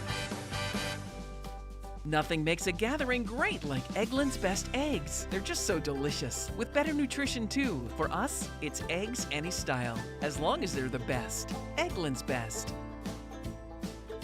You've tried it all. Bad diets, tiny portions, expensive injections. At Awaken 180, our medication-free program teaches you how to eat for your body. Plenty of food, sustainable results, and lifetime support. Visit awaken180weightloss.com today. Time now for today's Spotlight on Tech, sponsored by Wesley Financial. The iPhone 17 has boosted iPhone sales above 247 million in 2025, but Apple may have trouble maintaining that momentum in 2026, with Counterpoint Research reporting that iPhone sales will fall more than 2%, as overall global smartphone sales are expected to dip due to higher memory chip prices, with average smartphone selling prices expected to increase nearly 7% in the U.S. I'm Jason Brooks.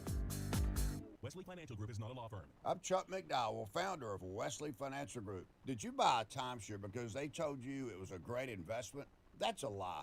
Most timeshares can be bought online for $1. To find out what your timeshare is worth and to cancel it, call us today and we'll send you our timeshare exit kit free with all your options for cancellation. Call Wesley for your free exit info guide. 800-959-3388. That's 800-959-3388. My home is my happy place, but between pets and kids, my happy place has scuffs and dings. CertaPro painters came in and saved the day. They can level up your curb appeal on the outside of your home and get those hard-to-reach places on the inside, too. My team also made sure my cats didn't get out and they left my place spotless. Each CertaPro painter's business, independently owned and operated. Protect your home investment with quality painting from CertaPro painters. Schedule your free estimate online at CertaPro.com. That's Certa with a C. When choosing a painting professional, the choice is simple. Choose happy. Choose CertaPro painters. Recently, a new client called me and started by saying, "Mr. Morgan, I really need your help, but I'm just a nobody." Those words stunned me, and I immediately called him back. and we're now helping him and his family after a terrible accident. I'm John Morgan of Morgan & Morgan. Everybody who comes to our firm at their time of need is a somebody. I grew up poor, but my grandmother was like a queen to us. At Morgan & Morgan, our goal is to level the playing field for you and your family at your time of need. The insurance company has unlimited money and resources. You need a firm who can fight them toe-to-toe. For right at 30 years, we have fought them in courtrooms throughout America. Our results speak for themselves. And always remember this, everybody is a somebody, and nobody is a nobody. Visit forthepeople.com to learn about our firm. Morgan & Morgan, for the people. Nicholas Russo, 157 Church Street, New Haven, 06510. We all hear the radio ads about the IRS. They tell you to be afraid, to be scared, and they try to frighten you into calling. I'm not here to do that. Tax Relief Advocates is different. TRA is here to tell you that if you owe money to the IRS, whether it's $5,000, $50,000, or $500,000, we have a solution. It doesn't matter if you're sitting in your car, at work, or with your kids. No matter where you are, call now. 800-575-9834. Don't lose hope. TRA can eliminate or reduce what you owe to the IRS. Generous programs are now available that can give you a fresh start. Our passion is taxes and helping individuals fix their IRS problems. We have over 1,000 5-star reviews on Google and an A+ with the Better Business Bureau. You don't need to be afraid of the IRS any longer. End your tax nightmare today by visiting us online at TRA.com or call 800-575-9834. That's 800-575-9834. Tax Relief Advocates. Real solutions for real people. Listen to WTIC News Talk 1080 on the free Odyssey app. Download and like WTIC today for alerts on special programming. We're back. Reese on the radio right here on WTIC. Don't forget, you can always go to reeseontheradio.com. That's REESE on the radio.com if you haven't figured it out yet. I think I've been here long enough. So I got this message on the Reese on the Radio page, and I'd like to read it to you. And I know I said this. I don't get into these ridiculous arguments with folks, primarily because they start off the way I'm going to read this. And I wish people would just take a moment and think about what they write or what they want to say. I would prefer to just call on the phone. Well, they write it, so whatever. Reese, you are certainly dedicated to pointing out the lies, fraud, and chicanery of those you oppose. No. Not those I oppose. Period. Not those I oppose. I don't have an agenda. I don't have a sided issue. I don't care who it is. I point out the chicanery and the lies and the fraud of everyone, especially if they're lying to you. Not those I oppose. Premise off, but that's okay. You can correct it later. But guess what? Trump said he was going into Venezuela because of drugs, specifically fentanyl. No, he didn't. That's 100% false. You're repeating a narrative you heard on television. Get your own opinion. Do that first. Stop repeating what you heard. You know you've never heard Trump say a word. You are repeating what you are being told. Just like you keep repeating that Nicolas Maduro is the president of Venezuela. He is not. He is not. He staged a coup. He took over the reins as president, but he is not the president. He is not the duly elected president of anything. Twice over.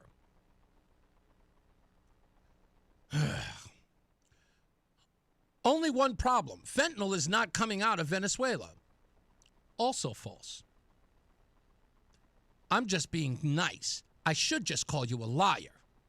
You don't know what's coming out of it. You don't think that fentanyl's coming out of Venezuela. It's probably because you don't know. But I'm going to be far more cruel. You're lying. But I don't think you're lying about what's coming out of Venezuela. I think you're lying about knowing what's coming out of Venezuela. You're also repeating a talking point you heard on television. Do better. Anyway, Trump was blowing up boats allegedly transporting drugs from Venezuela, but some were fishing boats traveling at rates of speed that no fishing boat has ever traveled. What fishing boats? There's been no evidence of fishing boats. And if it's a fishing boat, where was the flag? Was there a flag? Maritime laws say that you must have a flag on your boat. Are you telling me that these fishing boats or drug boats, as they were should have been operating in international waters without a flag? Without a flag, that means you're in violation of international law. You probably didn't know that. Again, do better. Allegedly transporting drugs from Venezuela, he says. Anyway, Trump said he would not engage in regime change or nation building. Where has that happened? There's been no nation building. And it isn't a regime change if the country was being run by a ruthless dictator who assumed power after an election and ousted him. There's no regime change. The only regime change that took place was that of Nicolas Maduro, who said and promised the Biden administration, also because I know you haven't been keeping up, promised the Biden administration that he would have free and fair elections after certain prisoners were released from American custody. And what did Maduro do in 2024? He told Biden, screw you, old man. What are you going to do? And guess what? They did nothing. They did nothing. Last day in office, what did Karine Jean-Pierre say from her podium? What did she say? They upped the bounty on Nicolas Maduro and left it to the other administration, the new administration, who took action. Go figure. Isn't that exactly what he's doing? Well, no, I just explained it to you. But he's saying the Christians in Nigeria, really? Lots of oil in Nigeria as well. Let's see how Venezuela plays out. Maybe that will happen before we invade Greenland. Okay, snarky, but not clever. Venezuela and oil. Who was getting the oil? Who was in charge of the oil before we got Maduro out? Anyone? Anyone? Russia. China. Who was getting the oil? Do we want Venezuela doing business with two of our geopolitical adversaries just south of us? Is that what you want? Is that what you believe we should be allowing to happen? You think that after President Barack Hussein Obama called them a national security threat? After Bill Kristol said that the biggest problem with that would be with Vladimir Putin engaging with Nicolas Maduro in Venezuela, so close to the United States, doing deals with Nicolas Maduro, that they would have that close proximity to the United States. And you don't believe that we should be getting, a guy who was borrowing money from other ruthless dictators, be it Xi Jinping or Vladimir Putin, indebted to them. And what do those nations do, by the way? Have you been to Africa when it comes to China? Have you been to Africa when it comes to Russia? What do they do with those African nations after they lend them billions and billions of dollars and then they can't pay it back? What do? They control those regions. They own them because the country can't pay it back. The country is pretty much taking every dollar they get. And sure enough, China takes over. We own this now. It's their rules. That's the contract that they signed. Hey, if you can't pay back this loan, this becomes kind of China. Nicolas Maduro was pretty much bleeding the country dry. He was just bleeding the country. He was just stealing every dollar he could get, keeping every person impoverished.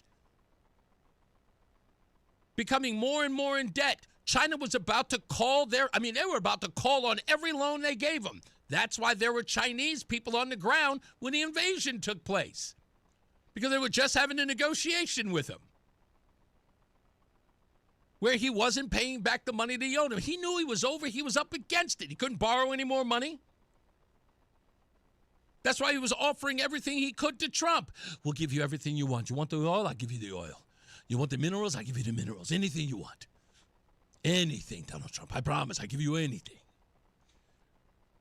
Donald Trump said no. No, your word's no good here. You're in debt to everybody. And when you can't pay China, you can't pay Russia, that means that my new neighbors to the south are Xi Jinping and Vladimir Putin. And these guys have a clear line of sight to the United States. And you think I'm going to let that go? Go get this dude. Go get him. Go grab this dude. Get him out of here. Bring him here. I want to see him. And that's what happened. Now, that's me explaining geopolitics to you in the only way Reese on the Radio can. But see, Hiram, the guy who wrote this ridiculous text message to me, he knows nothing about that. He gets every one of his talking points from MS Now or whatever other ridiculous television station he's watching. He lets others tell him what to think. But he's got one saving grace. You do, Hiram. You have one saving grace. Now and again, you come to Reese on the Radio. You have been redeemed, my child.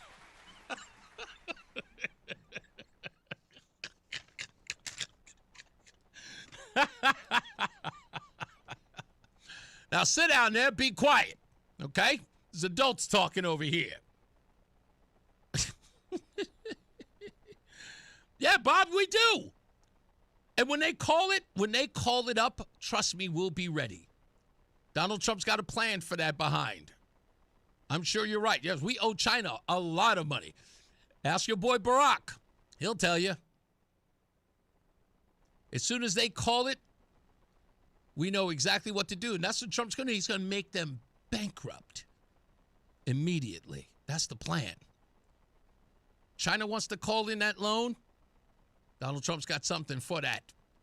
Real easy. Come on, you guys should know better than this. Hiram, you do. You too. Stop coming in here talking that nonsense. And the bad part about it, Hiram, if I may, I want to say this to a lot of folks, especially you new jacks who come in here with this stuff. I'm already watching the networks you're watching. I watch every one of them. Do I have to tell you guys this? I watch every one of these ridiculous networks and listen to all of their so-called experts on TV. I know what they say and when they say it. So when you repeat it, I see you repeating it. I know exactly where you got your talking points from. I'm already ahead of you because you're too busy thinking it's like he only watches Fox News. That's why he's a Republican. No. Why would I watch them? I love watching the bozos you watch. The ones that you put all of your faith in and then come out here and pretend all of a sudden. Like, I know geopolitics. I'm very versed in this. I watch MSNBC. Rookie. We'll take a break. We'll be back. Hey, my brother-in-law Bones is in the house. Happy birthday, bro. I know I missed it.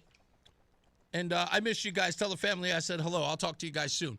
Let's take a break. We'll be back. More news, more views, and we've got weather and traffic coming up in the BPS Lawyers Traffic Center as well. So stand by. It's Reese on the Radio. Men, the new year is here, and if you're like many of us, you're ready to improve your health. But if you're feeling sluggish, low energy, if your sleep is off, or if you're hitting the gym but not seeing real progress, keeping that resolution can be tough. This is Dale for Northeast Men's Health, and if those symptoms sound familiar, we can likely help. They often point to low testosterone, and treating low T is what we do. But this year, we're also helping men go further with targeted body composition plans featuring GH peptides, NAD+, GLP-1, PDA, and more, designed to boost energy, support metabolism, enhance recovery, and accelerate fat loss. With our low T treatments, combined with our body composition programs, most men notice real improvements, more energy, better focus, improved sleep, stronger workouts, and often a renewed sex drive as well. So call us. Your initial visit is just $99 and includes blood work and a medical consult. And if you start treatment the same day, your visit is free. Call 800-930-5956 or visit northeastmenshealth.com. Featured therapies are compounded and have not been evaluated nor approved by the FDA. Provider prescription required. See website for details. Dan owed an unbelievable amount of money to the IRS. I got behind on my taxes. It's a horrible feeling. He was in denial. And when I got those letters from the IRS, you wanted to act like they didn't exist. Finally, Dan turned to Optima Tax Relief, the leading tax resolution firm. A-plus rated by the Better Business Bureau, they've resolved over $1 billion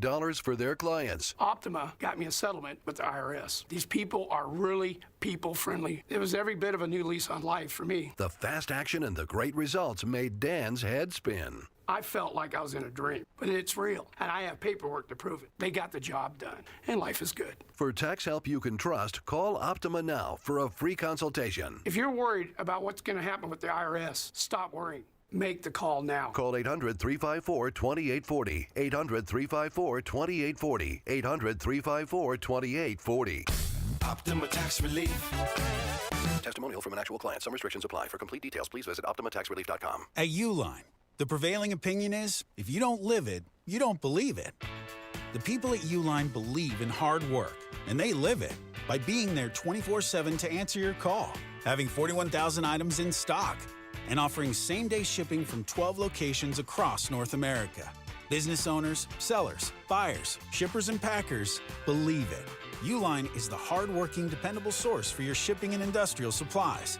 Visit uline.com. As the owner, coach, and quarterback of your small business, you call the shots. From inventory to payroll and more. Now it's time to bring in LendSeek, your funding MVP. No delay of game here. Get up to $2 million in as fast as 24 hours for business lines of credit or term loans. Let LendSeek's AI marketplace assist you in making the winning play and score that touchdown. Apply at lendseek.com. LENDSEEK.com. It's Reese on the Radio on NewsTalk 1080 WTIC. Now, I just want to let you know there, Hiram, because I am no arrogant individual, and also because I know my stuff, I want to read your quote again and then give you the facts so that you know them. You wrote here, Trump said he's going into Venezuela because of drugs, specifically fentanyl, you write. From Grok, Trump hasn't given a single verbatim quote where he explicitly says, I'm stopping fentanyl from Venezuela, or anything quite that direct. Never! So you're listening to the quotes of bozos. I had the same argument yesterday on the phone. He said he's going after fentanyl. He said he's going to... No. He said he was addressing the fentanyl crisis, but he never once said Venezuela was responsible for it. Never once. That is a figment of your imagination. That's called conflating. Do better. I don't have to do this all the time, but it is important because you have a lot of people who will say anything, and they think the news is the truth. Sorry, just isn't the case. And when you ask people and you actually do the research and you go, why? He's like, but I heard. I don't care what you heard. I'm so done with the I heard stuff. But I heard? Well, what does that mean, you heard? It means nothing. What did you bother to investigate on your own? If it was important enough for you to know, why didn't you research it? If it's important enough for you to actually have that information, why didn't you dive deeper? It's intellectual laziness. And then to come on here where you know it's my job. I come into this program 3 hours before I'm here. 3 hours supposed to be on the air. I'm 3 hours before then, and I do everything that I can to make sure that I know anything and everything that's going on everywhere in the world. I have to process every ridiculous story everywhere. And then you come in here with your half-ass listening to some stupid network and you're going to tell me and talk to me like, oh, I know what I'm talking about because I heard something. That means nothing. Everything you heard is nonsense right now. Why? Because I just made it nonsense. Because you didn't bother to do what you were supposed to do. Instead of just being there some sort of like ear socket for everybody else's stupid rhetoric, you should have done your homework. But you act like you're concerned about Maduro or you're concerned about the Venezuelan people. You come here half-assed without doing your homework. Get to work, you bum. Don't come in here with half the information, trying to play it off like you're somewhat informed. It's my job to be informed. That's what I get the paycheck for. What do you think? I'm just coming here on the show spitballing for you? No offense, but it's actually kind of annoying and insulting. Do your job. You want to come here and challenge me? Come in here with at least half a brain. Thank you, Aaron. That's right. We came, we saw, he died. No congressional hearing there. I don't remember that. Was that Libya? Did we sign off on that? Did Congress sign off on that? Gaddafi? Damn what they did to Gaddafi. Whew. That was brutal. Yeah, some of the things I heard. Not nice. What did Barack Obama say? New York Times, I'm really good at this killing stuff. Damn. Boy, you guys are weak. Let's take a first break of weather and traffic. Let's get to Mark Christopher. He's in the BPS Lawyers Traffic Center. How we doing, sir? Happy Monday to you. He'll be there in a second. He's just doing the rounds. Just got to give everybody traffic because everybody needs the traffic. Oh, okay. Well, maybe he was. Oh, that's us. Okay. All right, we'll figure it out in a quick second. Okay. Should I just sign off? Okay, we'll come back to it in a minute, but your weather's coming up right now. Brought to you by NJM Insurance Group. Why is NJM Insurance silent in an industry full of catchy jingles? And how do they do what's right when things go wrong? Tune in to Baffling Mysteries to find out. This fictional podcast is brought to you by NJM. No jingles or mascots, just great insurance. Insurance underwritten by NJM Insurance Company and its subsidiaries. WTIC weather. A couple of flurries lingering through the first part of the overnight, and then patchy fog develops. Little to no snow accumulation. The low temperature down to 26. Cloudy. We will see a recovery in the temperatures tomorrow with a little bit of rain late in the day. The high temperature 36. Occasional drizzle tomorrow night down to 31. A little bit of rain early Wednesday. Otherwise, lots of low clouds. It will turn breezy later in the day. The high temperature 43. Partly cloudy Wednesday night down to 31 degrees. Partly to mostly sunny Thursday, the high temperature 46. Periods of rain even warmer with a high of 49 on Friday. This is meteorologist Chad Merrill in the WTIC Weather Center. Get a head start to your day with WTIC News Talk 1080. Listen to us live on the Odyssey app before you even hit the road. Get the breakdown on the biggest news stories that Connecticut is talking about. To get started, download the Odyssey app and search for WTIC News Talk 1080. This is WTIC News Talk 1080 with Brian and Company in the morning, Reese on the radio in the afternoon, and news around the clock. WTIC and WTIC FM HD2 Hartford and Odyssey Station. 28 degrees, 4 o'clock. I'm Dave Mager, WTIC 1080 News. In New York, Venezuelan President Nicolas Maduro enters a not guilty plea, making his first court appearance since he was seized by the U.S. military in Caracas Saturday.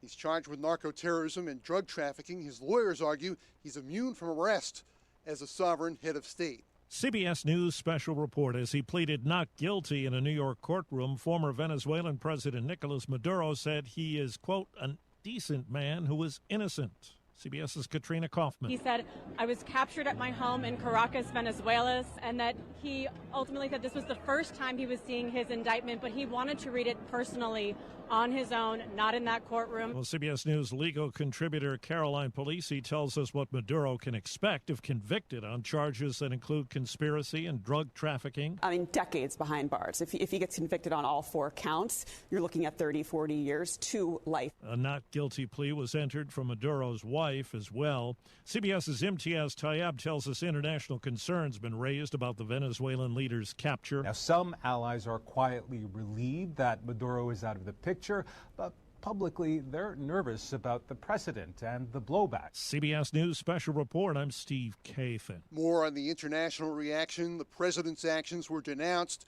at an emergency meeting of the UN Security Council. Christina Marcus Lassen is the ambassador from Denmark. The principles of sovereignty, political independence, and territorial integrity must be respected. The inviolability of borders is not up for negotiation. These are universal, sacrosanct principles enshrined in international law. They apply everywhere. U.S. Ambassador Mike Waltz says the White House won't stand for murder, kidnapping, extortion, and drug trafficking. Last month, President Trump pardoned a prolific drug trafficker, former Honduran President Juan Orlando Hernandez. Democrats and some Republicans have been critical of the attack on Caracas. A Senate measure would block further military action against Venezuela without congressional approval. Democratic Senator Chris Murphy tells MS Now President Trump campaigned on not starting wars. A lot of people in this country are very surprised that there was an invasion, even in a time-limited manner, because they thought by electing Donald Trump that he was going to keep us out of wars. The American people do not want our troops overseas again to protect oil assets. If that vote ever came up in the United States Senate or the House of Representatives, I don't think there would be a majority in either chamber. Michelle Troconis is seeking a new trial. She was convicted of murder conspiracy in the death of Jennifer Dulos. Troconis says she was failed by her former defense attorney, Andrew Bowman. Bowman tells the court today he did not seek an immunity deal for Troconis since prosecutors were not likely to grant one. He says he did advise her before she spoke to police. And I said, we have a decision to make. What I said to her, though, was, whatever you do, if you go in there and speak with them, it's got to be the truth. You cannot lie. It has to be the truth. And she said she understood. And I told her again, she did not have to go in there. She had a right to remain silent. She did speak to police multiple times. The boyfriend of Troconis, Fotis Dulos, was charged with murder in the case, but took his own life before trial. Swiss police say they've identified all of those injured in the fire that tore through a New Year's celebration in a crowded bar. They put the total at 116, more than 2/3 still hospitalized. 40 people were killed. On Wall Street, the Dow closing up 595 points. S&P was plus 44. The NASDAQ was plus 160. In sports, the Giants say they're keeping general manager Joe Shane. That's controversial with fans. Arizona fired coach Jonathan Gannon. The Raiders fired coach Pete Carroll. And the Cleveland Browns fired coach Kevin Stefanski on Black Monday. The AP polls are out with the UConn women still at number 1, the men at number 4. NBA tonight, the Knicks in Detroit, the Celtics host Chicago. NHL, the Rangers host Utah. And there's men's college basketball with Yale at Brown. For more, check out WTIC.com.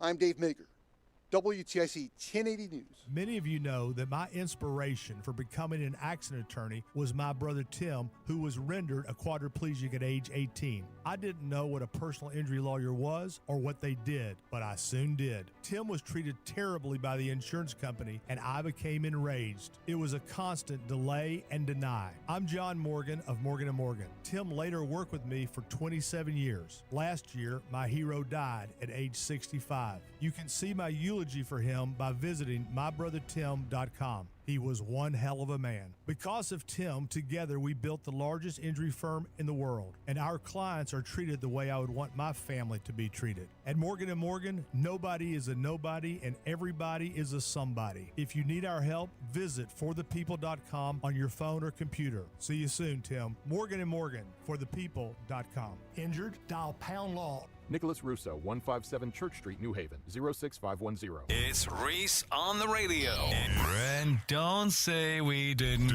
warn you on News Talk 1080 WTIC.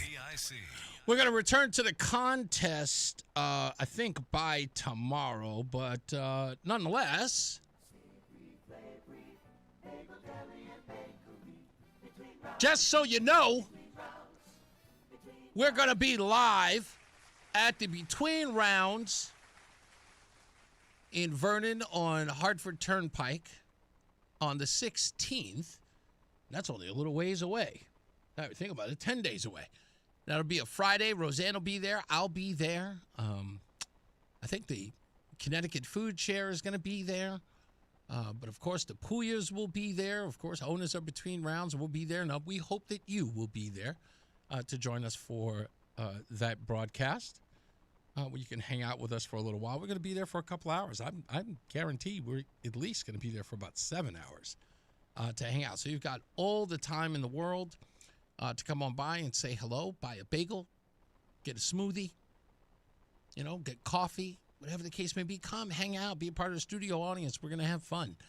Talk about anything and everything, all the news of the day, social issues. You guys can finally come out and see Roseanne, shake her hand, make her feel incredibly uncomfortable.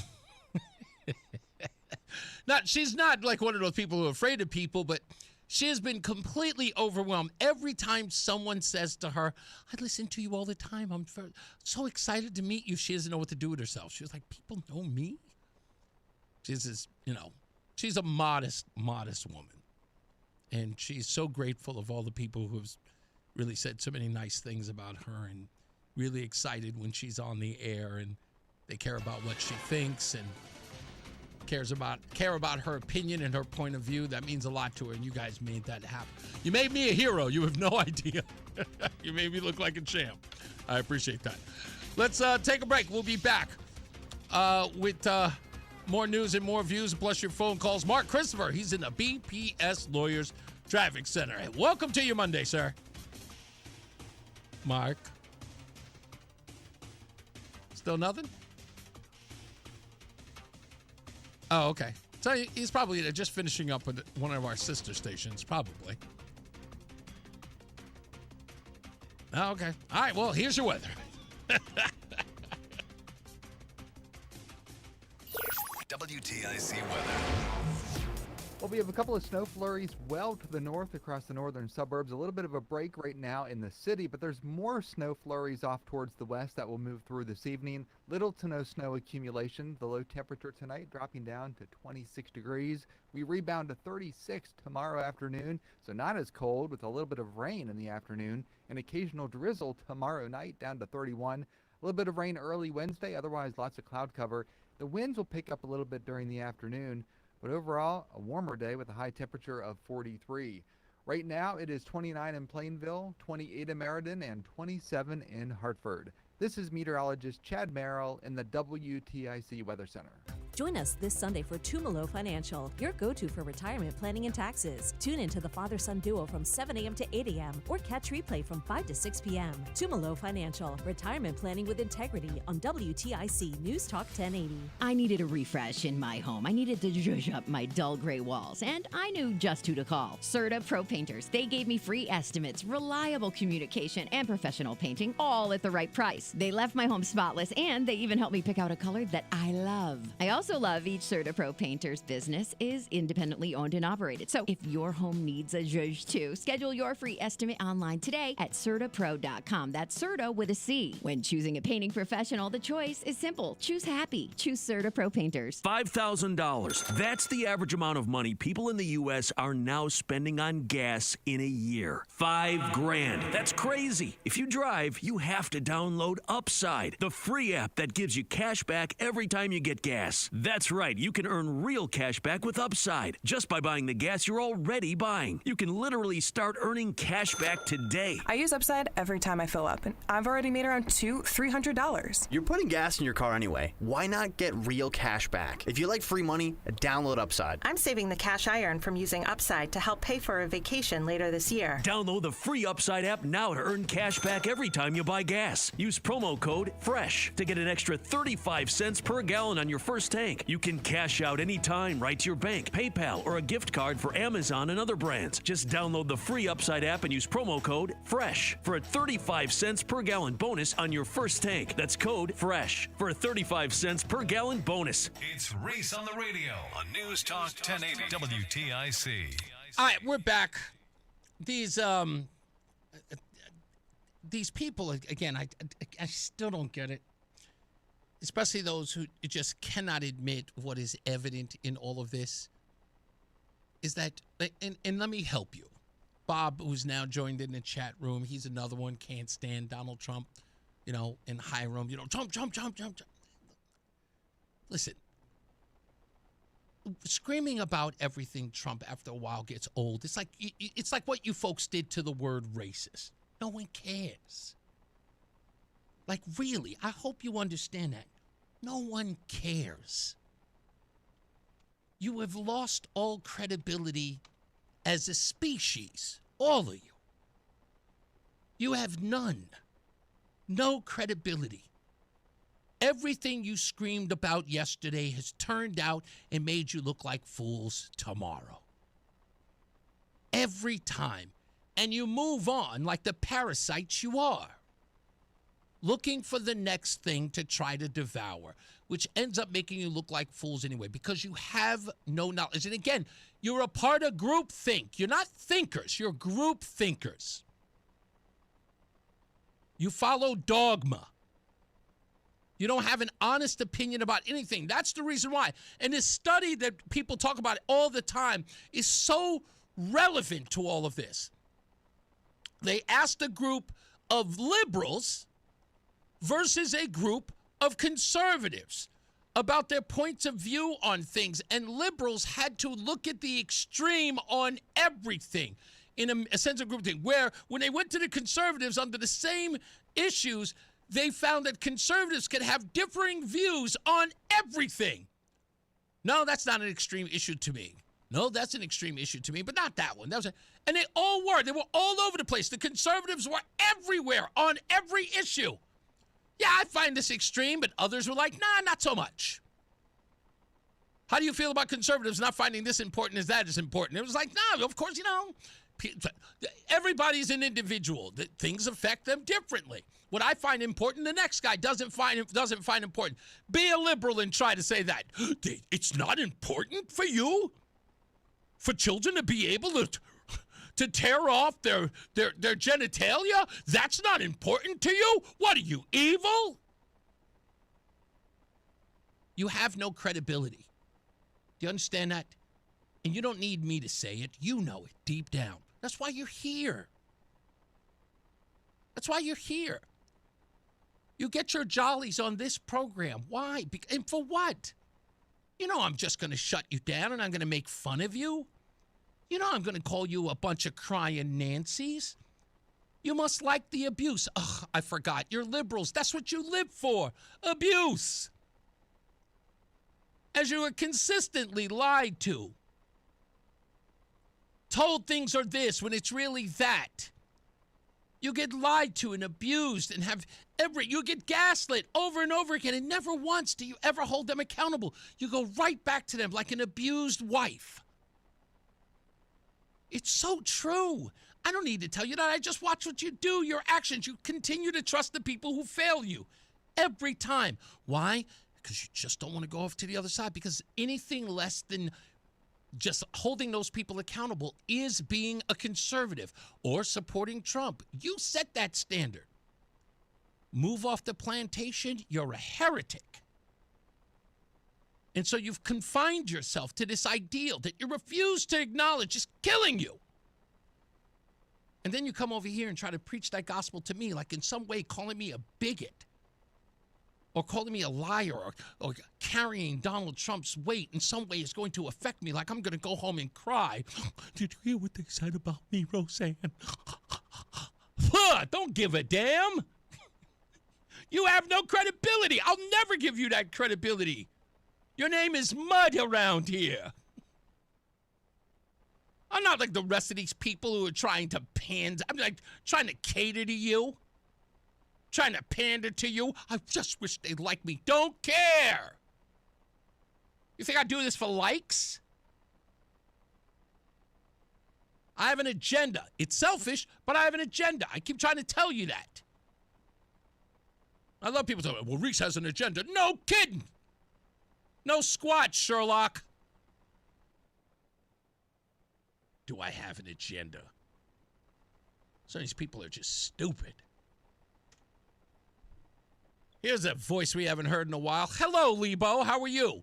You came here to argue with me about the constitutionality of the assault on Venezuela?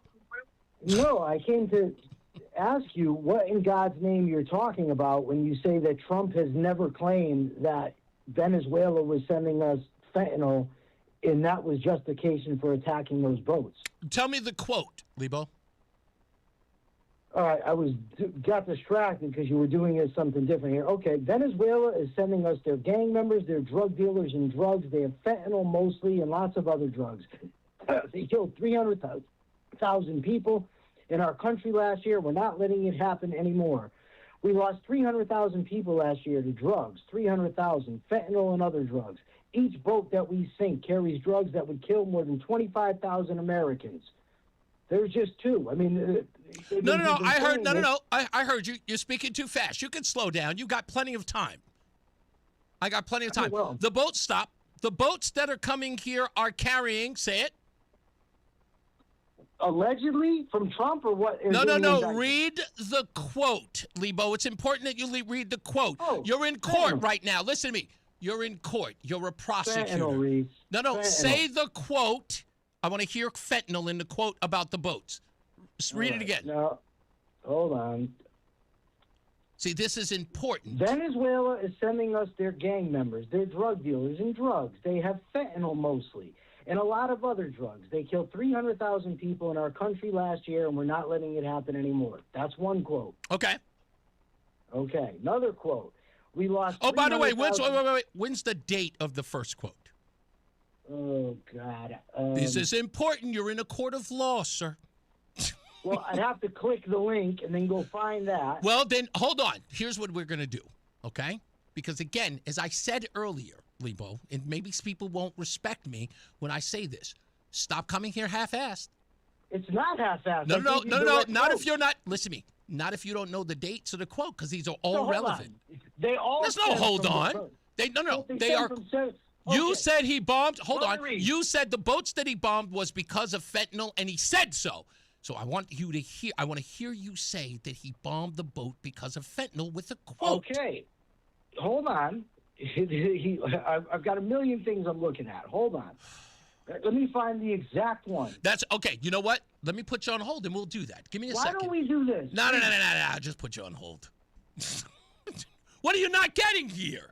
I don't get. I know it's like, what are people not getting? Making a blanket statement about fentanyl is one thing. But you were listening to the quotes that he said? Did you hear the quotes that he said? Did he say they were bringing over drugs that could kill over 25,000 people? I heard boats with drugs that can kill 25,000 people. And then taking another quote where he mentions fentanyl and then making it about the boats. So it's conflating the two, which when, again, like I said, in any other argument, you'd lose. But people should know this before they make the argument. And having to look them up, and this is the part that Lebo doesn't get as well as all of these other people don't get. I'm going to try it one more time so that people get it. Because, again, there will be no mistaking what I am making very clear. Hiram here said emphatically, without a doubt, Lebo called this network under the impression I got him dead to rights. He said this, that, and the third. And then when pressed on it, let me go find, got too much, blah, blah, blah. This stuff should already be committed to memory. You're making the claim that he made it about fentanyl, but you cannot cite when it was said, why it was said. That's half-ass. What is it that people don't understand about how this works? This is incomplete homework.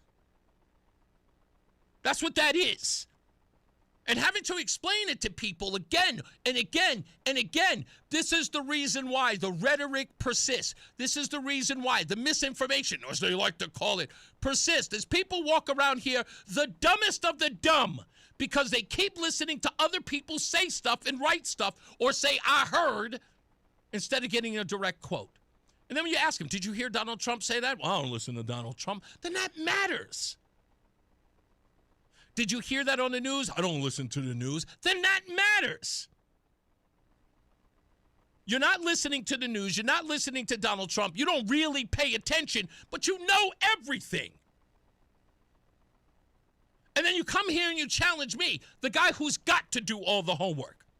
The guy who's got to do all the homework. And you want to come here and you want to steal the shine. I know everything. I know he said it. But yet people are fumbling around. Where are all the quotes? I don't want to hear the Chat GPT version of your argument.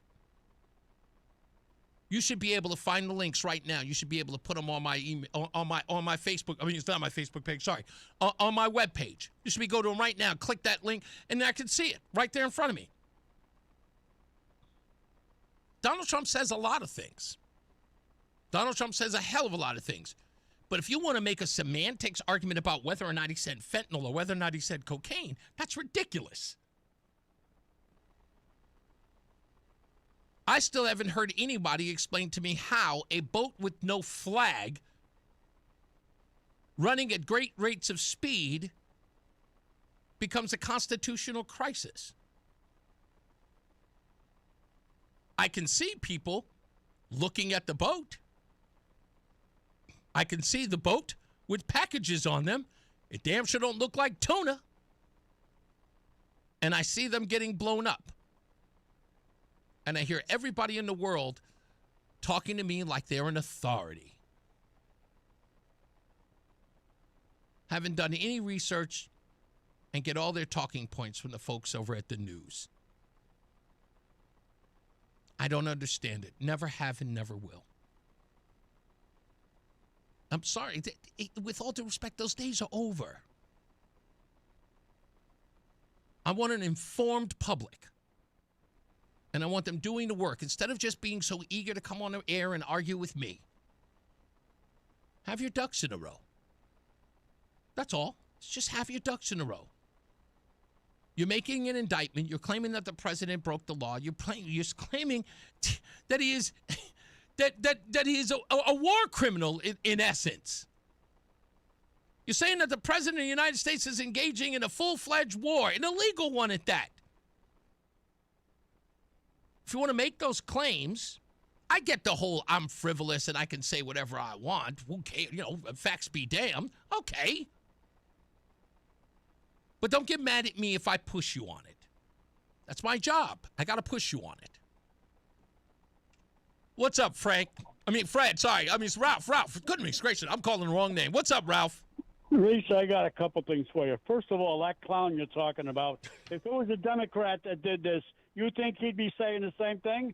Absolutely not. What are you talking about? We had plenty of Democrats who did it. Didn't we have Bill Clinton bomb a hospital claiming he was going after Osama bin Laden? We had Barack Obama. Barack Obama went to a sovereign land known as Pakistan, the way he pronounces it, and killed Osama bin Laden. Not a problem. You got to realize these people are not Americans. They're Democrats. And what really bugs me, you listen to these clowns. Again, I said it before. As an EMT, I saw the bodies. If these clowns ever see the bodies that these drugs killed, ask any one of them, Reese, how many bodies have you seen that these drugs killed, that these lives were lost? And I'll guarantee the answer is zero. Yeah, again, but that's the thing. It is, it's the hierarchy of nonsense that comes from most of these people. It is more of a constitutional crisis that Maduro is in American custody and is going to be prosecuted for his crimes.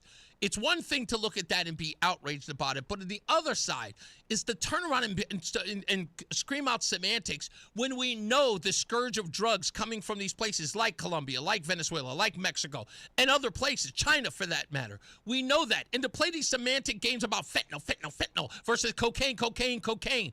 Nonetheless, okay, Raheem and Jamal are still going to kill a little kid in a ridiculous turf war over these same drugs that we need to put an end to.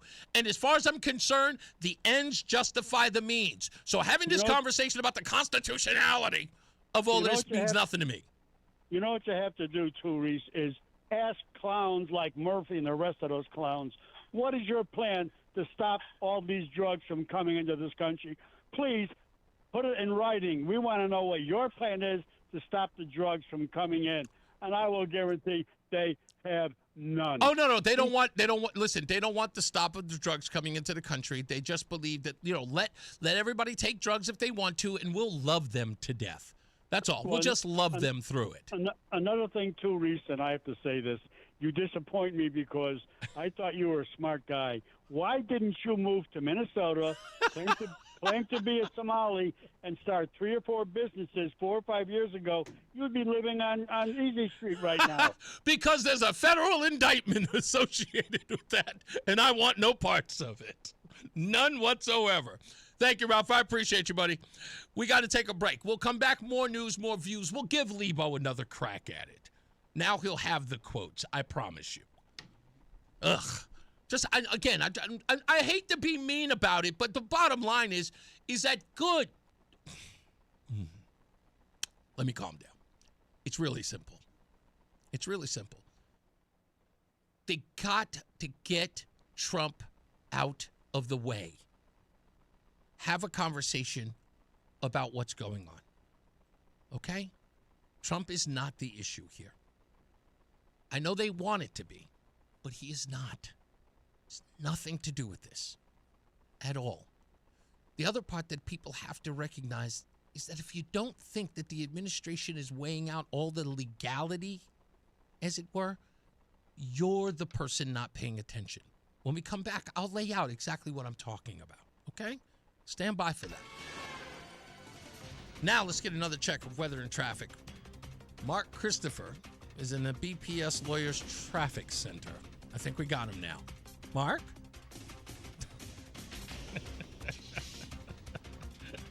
Oh for 3. That's okay. Maybe something's dropping. It's okay. We'll figure it out. Should we call him? We'll call him in the break. We'll find out. All right, well, here's weather. WTIC weather. A couple of flurries lingering through the first part of the overnight, and then patchy fog develops. Little to no snow accumulation. The low temperature down to 26. Cloudy, we will see a recovery in the temperatures tomorrow with a little bit of rain late in the day. The high temperature 36. Occasional drizzle tomorrow night down to 31. A little bit of rain early Wednesday, otherwise lots of low clouds. It will turn breezy later in the day. The high temperature 43. Partly cloudy Wednesday night down to 31 degrees. Partly to mostly sunny Thursday, the high temperature 46. Periods of rain even warmer with a high of 49 on Friday. This is meteorologist Chad Merrill in the WTIC Weather Center. Hey, it's Steve Parker. Saturday mornings, 5:30 a.m. to 8:30 a.m. right here on WTIC 1080. A lot of people say, well, what do you talk about on Saturday morning? I said, you can be sure we're not talking about what they're talking about Monday through Friday. We have an agreement here. Let's take it in another direction. Let's talk about the good things that are happening around town. Let's talk about some of the issues that you may need to be brought up to speed about. Maybe something you heard during the week you weren't really clear about. You might ask us about that, as long as it's not political. We're politically free on Saturday mornings. Hopefully you can join us 5:30 a.m. to 8:30 a.m. right here on WTIC 1080, WTIC.com. And don't forget the Odyssey app. Catch you Saturday morning. And now, a WTIC news update. 27 degrees with some light snow at 4:30. I'm Dave Mager, WTIC 1080 News. The Dow closed at a record of almost 49,000. Oil stocks were up with President Trump's promise to seize Venezuelan oil fields and cut in U.S. oil companies. Energy stocks are spearheading the rally on the potential involvement of U.S. companies in developing Venezuela's oil infrastructure, with the country sitting on massive oil reserves that are largely untapped due to technical challenges and a current infrastructure that's in need of modernization. Some Wall Street analysts are cautioning that any development could take a long time. CBS's Jason Brooks reporting Chevron stock was up more than 5%. It already operates in Venezuela. The Dow was up 595, S&P climbed 44, the NASDAQ was plus 160. At least one observer calls it remarkable. This afternoon's appearance in a New York courtroom of Venezuela's president, Nicolas Maduro, seized in a U.S. strike on Caracas over the weekend. This is a first. A dictator from another country plucked out of his palace and brought here to face these drug charges here in New York federal court. It's just extraordinary. CBS's Anna Schechter. Maduro pleading not guilty on narco-terrorism charges, speaking briefly in the courtroom. He said, I am innocent, I'm not guilty, I'm a decent man, I'm still president of my country. His wife also entered a plea of not guilty, her attorney did on her behalf. CBS's Matt Gutman. Democratic Senator Richard Blumenthal says he'll support a war powers resolution coming up in the Senate, saying Congress must be consulted on acts of war. He and others also have questions about what's next from the president, who issued threats to other nations yesterday. Has also now expressed interest potentially in expanding military operations to other corners of the Western Hemisphere should leaders in those countries not adhere to U.S. values, most notably Colombia, saying it's run by a sick man who likes making cocaine and selling it to the U.S. CBS's Ed O'Keefe. Minnesota Democratic Governor Tim Walz is ending his bid for re-election. He says he needs to focus on governing as investigations into fraud in the state's child care programs continue. He says many of the allegations are trumped up. We've got conspiracy theorist right-wing YouTubers breaking into our daycares, demanding access to our children. We've got the President of the United States demonizing our Somali neighbors and wrongfully confiscating funds that Minnesotans rely on. One right-wing YouTuber, Nick Shirley, is taking credit for the governor's decision, although many of the allegations in Shirley's video about fraud turned out to be false.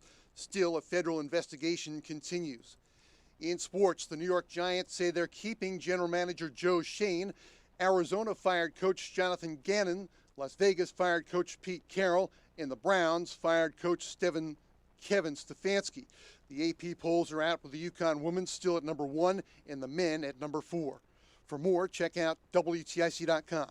I'm Dave Mager, WTIC 1080 News. Men, it's the new year, and for many of us, it's a time of deciding to make positive changes in our lives. This is Dale for Northeast Men's Health, and if you're suffering with erectile dysfunction and are tired of the frustration and embarrassment ED causes, you should call Northeast Men's Health today, because there probably isn't a better resolution you can make than to be done with ED. You see, ED doesn't just affect you. It can also affect your partner, even if they don't talk about it. But here's some great news. If you're like most guys, the treatments at Northeast Men's Health will give you back your sex life, because our protocols have success rates that work in well over 90% of cases. Seriously, you might even find you're performing like you haven't in years. So make an appointment and get ED out of your life. Your initial visit is just $99 and includes blood work, a medical consult, and if medically advised, a test dose. And if that test dose doesn't work in the office, your visit is free. Call 800-930-5956. That's 800-930-5956. Or go to northeastmenshealth.com. We have 6 offices across the Northeast to serve you. Northeast Men's Health, a Promedic restorative health practice. At LendSeek, we know running a business takes heart, hustle, and sometimes a little help. That's why we stand with you with our exclusive AI lending platform, connecting you to over 100 funders. If you've been in business for at least 2 years with a minimum annual revenue of $500,000, you can get up to $1 million in funding in as fast as 24 hours. No collateral, no prepayment penalties, no red tape. Apply today with no cost or obligation at lendseek.com. That's LENDSEEK.com. My name is Whitney Allen. I am a widow. My husband, Ryan, died. We never thought in a million years we'd have to use life insurance. The unexpected happened. With Ethos, it is so fast and easy. It's 100% online. You can get a quote in seconds, apply in minutes, and get same-day coverage. No medical exams, and you can get up to $3 million worth of coverage through Ethos. Get your free quote at ethos.com/radio. That's ethos.com/radio. Time spent on application may vary. Online health questions required. Stay locked in. Reese on the Radio is on WTIC News Talk 1080. Don't forget, go to reeseontheradio.com. That's REESE on the radio.com, so you can friend the show. You can do it at Facebook. You can do it at X, primarily on X or on YouTube. Please go to YouTube so you can friend the show as well. You can watch us live on YouTube and on X every day, Monday through Friday from 2 to 6 p.m. Enjoy that. All right, I'm going to take phone calls in a little bit, but can I do something that I always warn people? I do this all the time, and I really I need to stop doing it because it's mean-spirited. And I'm being honest with my audience right now. What I am doing is mean to you. I'm talking about my detractors, the people who always want to challenge me. What I am doing to you is mean. I'm setting you up. I've been setting you up all show because I knew people would call and they would go into the chat room. I knew that they would lose it. They would hear me and they would be like, see, there he is, pushing the Donald Trump talking points, blah, blah, blah, blah, blah, blah, blah. And then I'd lure you in, and then I blow you up. It's a thing that I do. I've been notorious for it. It's one of my favorite things to do. You hear me, I talk about stuff, and I say, challenge me. And then, of course, you come in and challenge. And then when you're there, and you think you've got me dead to rights, well, not really, but you try, you walk right into my trap. You do, every time. And you don't even see it coming.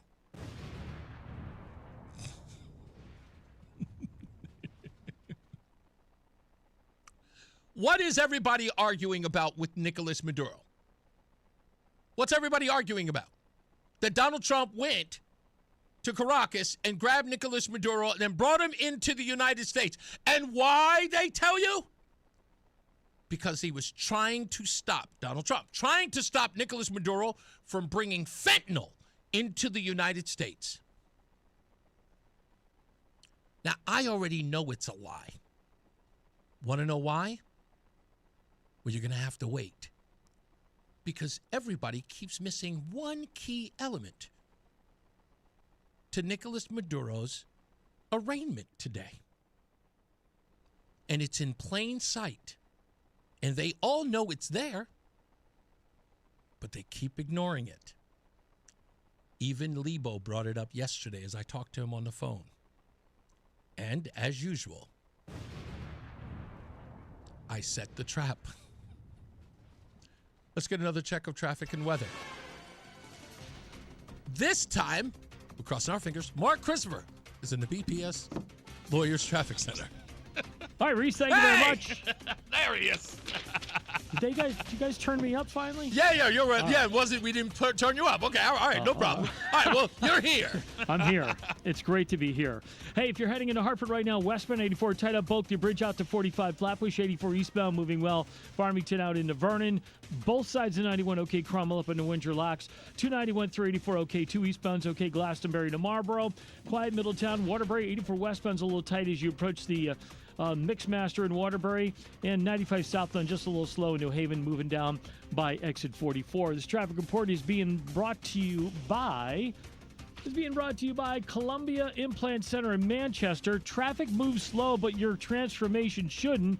Columbia Implant Center provides full dental implants in just one visit, open 7 days a week in Manchester to fit your busy lifestyle. Get your smile back today at ColumbiaImplantCenter.com. Traffic and weather together on the 8's WTIC News Talk 1080. Brought to you by Staples. It's a new year, and Staples has fresh deals to get you fully equipped for 2026. Like up to $120 off HP Smart Tank printers. This deal means business, and so do these printers. Shop in store and online today. Staples. That was easy. Ends 131. WTIC weather. We see a couple of flurries between Bloomfield and Windsor Locks that are moving off towards the east, and we'll have a couple of more flurries here tonight. Little to no snow accumulation. Temperature dropping down to 26 degrees. Cloudy, not as cold tomorrow. We'll have a little bit of rain for the afternoon commute with a high of 36. A little bit of drizzle and light rain tomorrow night down to 31 degrees. Wednesday, a little bit of rain early. Otherwise, plenty of cloud cover around, but the temperature a little bit warmer, up to 43. Right now, it's 29 in Bristol, 28 degrees in Meriden, East Granby, and Hartford. This is meteorologist Chad Merrill in the WTIC Weather Center. Have bad teeth that need to be replaced? Don't like removable dentures? Worry no more.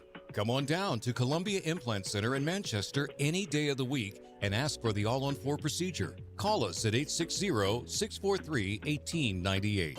Start the new year off on a healthier note by taking active liver supplements from New Nordic every day. Available online at Amazon or newnordicusa.com or at your local CVS, ShopRite, Meijer Grocery, or Wegmans. For quality vinyl siding, the Peter L. Brown Company is your best choice. It's winter, and we need to keep our crews busy, so ask us about our winter specials. Please visit peterlbrown.com for roofing, siding, windows, and doors. I'm John Morgan of Morgan & Morgan. Why should you hire America's largest injury law firm for your case? There's lots of reasons. Just like there's a reason millions of people called us last year in their time of need. When it comes to fighting for justice and compensation, millions of people across the country trust us to go to battle for them. We became the largest injury law firm in the world for a reason. There's only one Morgan & Morgan, forthepeople.com. Injured? Dial pound law. Nicholas Russo, 157 Church Street, New Haven, 06510. Let's ring in the new year by finally checking off something that actually matters. Your old videotapes and photos are fading more every year. VCRs are disappearing, and the clock is ticking to save your family's most important memories. Hi, I'm Adam Baselogger. And I'm Nick Mako. We started Legacy Box to help you preserve your memories by converting all your videotapes, photos, and film reels into digital files. And this year, it's easier than ever. Introducing our biggest kit yet, able to hold up to 80 videotapes or film reels or 2,000 photos. It's perfect for big collections. You can even send in old DVDs, memory cards, flip phones, or early generation iPhones. Legacy Box is truly the easiest New Year's resolution you'll ever keep. Just fill your box and send it in. As the world's largest digitizer of home movies and photos, all work is done in the U.S., and we're trusted by over 1 million families. Start the new year right by rescuing the moments you haven't watched in years. Go to legacybox.com/radio for an incredible 55% off. That's legacybox.com/radio for 55% off. The NAACP calls him, whoa, I don't think I'm allowed to read this. It's Reese on the Radio. Let's just say some people are not fans. On News Talk 1080 WTIC. All right, we're back. Reese on the Radio, News Talk 1080 WTIC. We're going to try this one more time, and I'm going to explain to you exactly what I mean when I say set a trap. And it's real simple. Watch closely. Lebo. Publicly debate me, sir. No. There's nothing to debate. There's plenty to debate. No. You can keep interrupting me and cutting me off and hang up on me. Publicly debate me, and I'm not gonna hang up on you. There's no reason to hang up on you. I will listen. If you will debate me publicly, I will expose you badly. See, this is you see what I mean when I say you get arrogant? No. I've always been respectful to you. No, brother. and I'm being respectful, but can I tell you? First of all, I've always been respectful. Hold on. In this particular case, why are you cutting me off? What I just said to you, anytime, buddy. Listen, what I'm trying to express to you is this, and this is exactly where you get yourself into trouble. Okay? Anytime. I don't want to have a when I figure that out with my schedule, I'll let you know. But I want to tell you. I will let you know. But here's my point. When I talked to you yesterday, when you were on my Facebook page talking about all this nonsense about the Constitution, an act of war, blah blah blah. Okay, whatever. Yeah.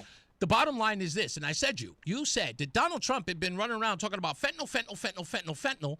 Why was there no fentanyl in the indictment? You said yesterday. Yes. Yeah. Okay, and that is your bone of contention with the Trump administration, is that he had been talking about fentanyl all this time, but the indictment made no mention of it. The indictment said cocaine trafficking, right? That's one bone of contention, sure. Yeah, okay, but let's just deal with that bone of contention. Why did the indictment have cocaine and not fentanyl? Do you know? Because I do. Well, then enlighten me. No, I'd sir. imagine because they can prove cocaine, they can't prove fentanyl. Oh. Also, the indictment is from 2000. March 26th, 2020. It wasn't it? Is the indictment I believe it's been updated, Reese. No, actually, it couldn't be updated because there's no fentanyl in it. It wasn't in the original actually, it wasn't in the original because there was no fentanyl attached to the 2020 indictment of March 26, 2020. Narco-terrorism conspiracy, alleged to have partnered with FARC, F-A-R-C, a designated terrorist group, to use cocaine trafficking as a weapon against the U.S., flooding our streets to undermine us while enriching his circle. An indictment that even says that the charges stemmed from 1999. Reese. But no, you told me. The indictment has been updated, Reese. Are you certain of that, Michael? Absolutely. Yeah, yes. Okay. So, you know what, Michael? When was it updated? It was March in 2026, it was updated. Specifically, Conspiracy to import cocaine into the United States, possession of machine guns and destructive devices, conspiracy to possess machine guns and destructive devices, and narco. I read the whole thing, Reese. Oh, no, you read the whole thing. So which one of these things is the new charge? I didn't say there were new charges. I said that the indictment has been updated. Okay, which one has been updated? Because all of these are the same things he was doing in 2020. What's the updated version? You're assuming, hold on, you're assuming that updated means new charges. No, updated means revised. I know what the word means. Yeah. Revised. Where's the revision? What was in the new indictment that was in the 20? I know. You don't know the answer to this. No, I know that the people. Just say I don't know that. Out, you know what? It's okay. Reese, it's humbling to say I don't know the answer. Reese, the people that put the indictment out said it's been updated. So wait. Okay, it's been updated. Okay, so you don't know where it's been updated, but you will contend that it has been updated to serve what purpose? Because again, you're saying, and again, the update means they never added fentanyl. So it's been updated by not adding fentanyl? They've never included fentanyl in it. Because the original indictment never had fentanyl. He was picked up on a warrant from 2020. Yes or no? He was picked up on a warrant from 2020, and there's an updated indictment, and they could have updated the indictment to include fentanyl. And because they did not, that means that it was always, what, nefarious? What do you mean? No, it must be, because remember, the whole reason why you're bringing up that they updated the indictment and it didn't include fentanyl suggests that they've been saying, but no, they could have added fentanyl. They didn't. They could have just added fentanyl, but they didn't. Hold on. But they didn't add it, and by not adding it from the 2020 indictment, the 2020 charges, you're saying that is now underhanded by the administration. It doesn't make sense to me. It doesn't hold any water. You're saying... Reese, what I'm saying is underhanded is not the indictment. What's underhanded? What I'm saying is underhanded are the public statements repeatedly made that these boats were being struck because they were carrying fentanyl that's killing hundreds of thousands of Americans. And cocaine isn't either? Huh? And cocaine isn't killing hundreds of thousands of Americans either? No, it's not. Oh, it isn't? So cocaine isn't killing anybody? Cocaine, on average, kills about 2,000 people a year. Oh, you mean the actual cocaine? You mean the drug itself? Yeah. Okay, what about the... When they're talking about hundreds of thousands of fentanyl deaths, they're talking about overdoses. They are? Hold on. Stop. They are talking about... How do you know that? Because that's how many people overdosed, Reese. Mm-hmm. They're referencing overdoses. They're not referencing the war on drugs. How do you know what they're referencing? You don't think that they're referencing war on drugs? I'm not even talking about that. I'm talking about drug dealers and drug users who are harming individuals. What about the drug gangs? They're not killing anybody? Drug gangs are killing people, certainly. Yeah, hold on. That's And the they're result not of the war on drugs, Reese. No, Trump is increasing. It's not a result of the war on drugs. That's a result of people. No, it is not. It's a result of people killing each other over drugs. Yeah. Why are they killing people over drugs, Reese? They're killing people over drugs for territorial reasons, so they can make money. That's usually how it is. Because drugs are extremely lucrative, for one, and for two, because it's a black market. Like when the mafia was in business, the mafia defends people who can't go to the police. Similarly, because drugs are illegal, it jacks the price up, creates a lucrative black market for people who can't go to the police, so they police each other and kill each other. Yeah, okay. So that's not accounting for the thousands of people who were killed? Do they not get counted? Hundreds of thousands? No. Well, hundreds of thousands? Well, how about thousands? Isn't that enough? Listen. How many people die in Chicago? Then why lie, How many people? Please, then why lie? I'm not suggesting that anybody is lying. You are, sir. I'm not suggesting anything. Okay, well, I don't agree with you. So he claimed fentanyl was on all these boats. No, he did not. He didn't? Nope. Look at the Truth Social post I just sent to you, Reese. Actually, it's blurry. You're going to have to do work on that one. It's blurry? Yeah, I don't know why, but it's blurry. I just looked at it, and I just tried to download it. It's blurry. I'll read it for you. Please. October 18th, 2025. Mm-hmm. It was my great honor to destroy a very large drug-carrying submarine that was navigating towards the United States on a well-known narco-trafficking transit route. U.S. intelligence confirmed this vessel was loaded up with mostly fentanyl and other narcotics. Mm-hmm. There were 4 known narco-terrorists on board the vessel. 2 of the terrorists were killed. At least 25,000 Americans would die if I allowed these submarines to come ashore. The 2 surviving terrorists are being returned to their countries of origin. Okay. And where is the evidence that there was no fentanyl on it? Again, there's no. I asked a direct. Hold on. I asked a direct question about the Truth Social post you just quoted. The evidence that there was no fentanyl on the submarine is what? The evidence is, and anybody listening can Google. What's that? I'm listening. No, what was that noise that just came through? I don't know. It's just a stupid phone thing. Go ahead. I'm listening. Right. Okay.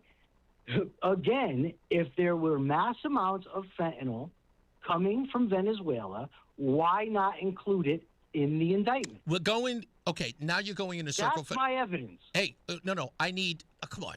You're better than that, Lebo. Reese, the evidence. Reese. So hold on. Your evidence is that Donald Trump, a man who's been lying publicly for decades, says it's fentanyl. But yet it's not in an indictment, and yet the experts on the subject say fentanyl doesn't come from Venezuela, cocaine does. That's what the experts say. The indictment matches what the experts say, but we're going to take Trump's word for it. Again, I have not heard you express the evidence that the submarine did not have fentanyl on it. I just told you why it's not included in the indictment. That's the evidence. Okay. What other evidence do you need? What evidence do you have that it is on the submarine, Reese? Other than Trump claims. Hold on. See, this is exactly where you get yourself into trouble, because guess what you just did? You asked me to prove a negative that you can't prove yourself. You said, no, Lebo, let me finish. I'm trying to be as courteous as I possibly can, but you're so argumentative. And again, this is where your arrogance kicks in. I keep trying to explain to you, yes. A jerk. No, if you weren't a call jerk, me a jerk. Call me a jerk if you want to. That's fine. But the bottom line is this. You were being a jerk. Listen, if you think I'm being a jerk, that's fine. But again, the bottom line still remains this, and I'll say it to you again. Donald Trump said that there was fentanyl on the submarine. There's been no evidence to disprove it, but let's just say that it wasn't there because it wasn't in the indictment. That's my proof. Well, guess what? If you literally had to make that your case, you know that nobody would. It was like, wait a minute, we don't actually get any evidence? We just get. Reese. No. You're cutting me off, and I don't get why. I'm sorry. I apologize. Go ahead. Again, you don't just get to say because this reason, and it's arbitrary at best, that you say it's not in the indictment, so there was no fentanyl on the sub. That's not enough. You know it isn't enough. Wait a second, Reese. Well, that's not what I said. What did you say then? He made a positive claim, so it's not. You're asking me to prove the negative. I'm not asking. No, you said you said it wasn't. You said it couldn't have been no, fentanyl. No, you said it couldn't have been fentanyl. No, I did not. You said it couldn't be fentanyl because fentanyl doesn't come from Venezuela. No, what I've said is the evidence is that fentanyl doesn't come from Venezuela, and the evidence is that fentanyl is not included in the indictment.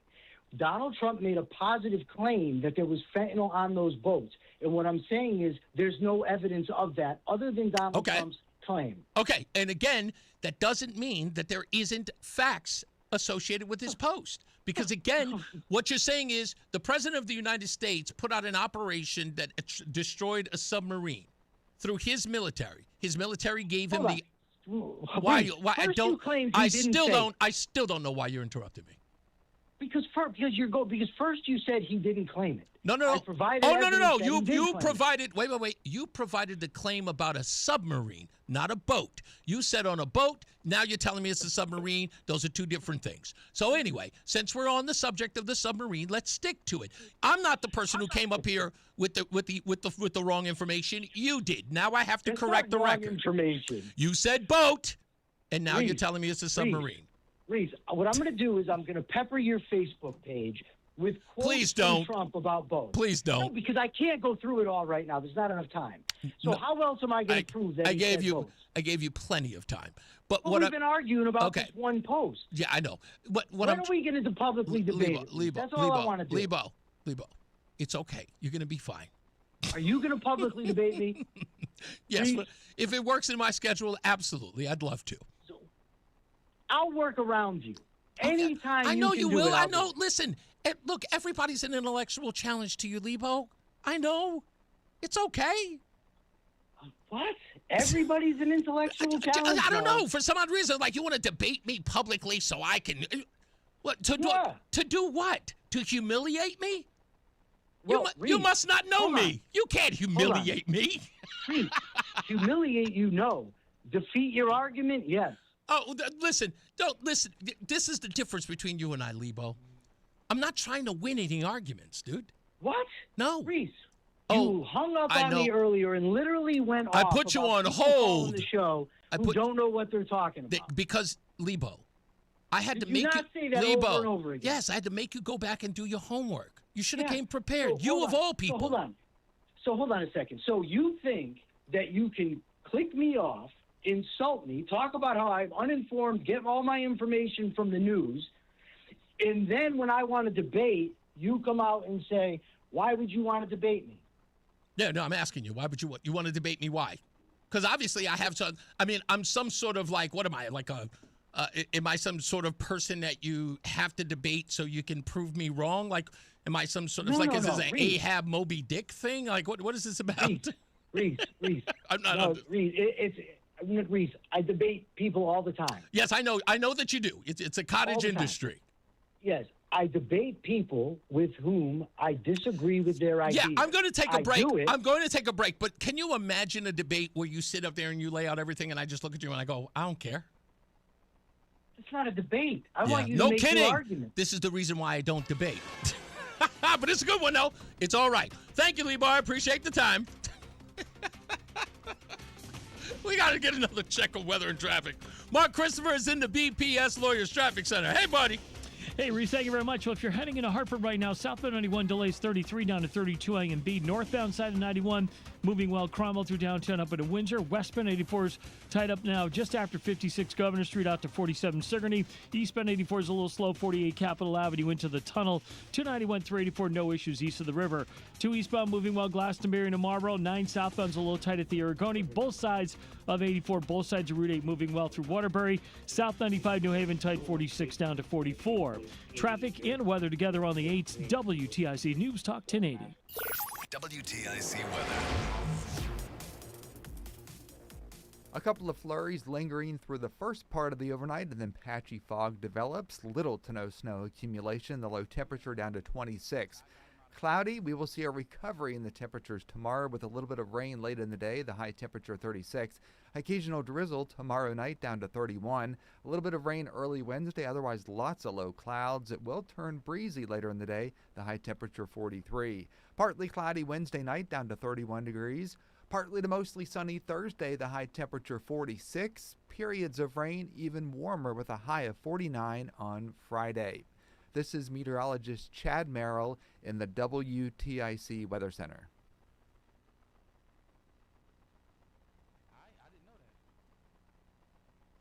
Get a head start to your day with WTIC News Talk 1080.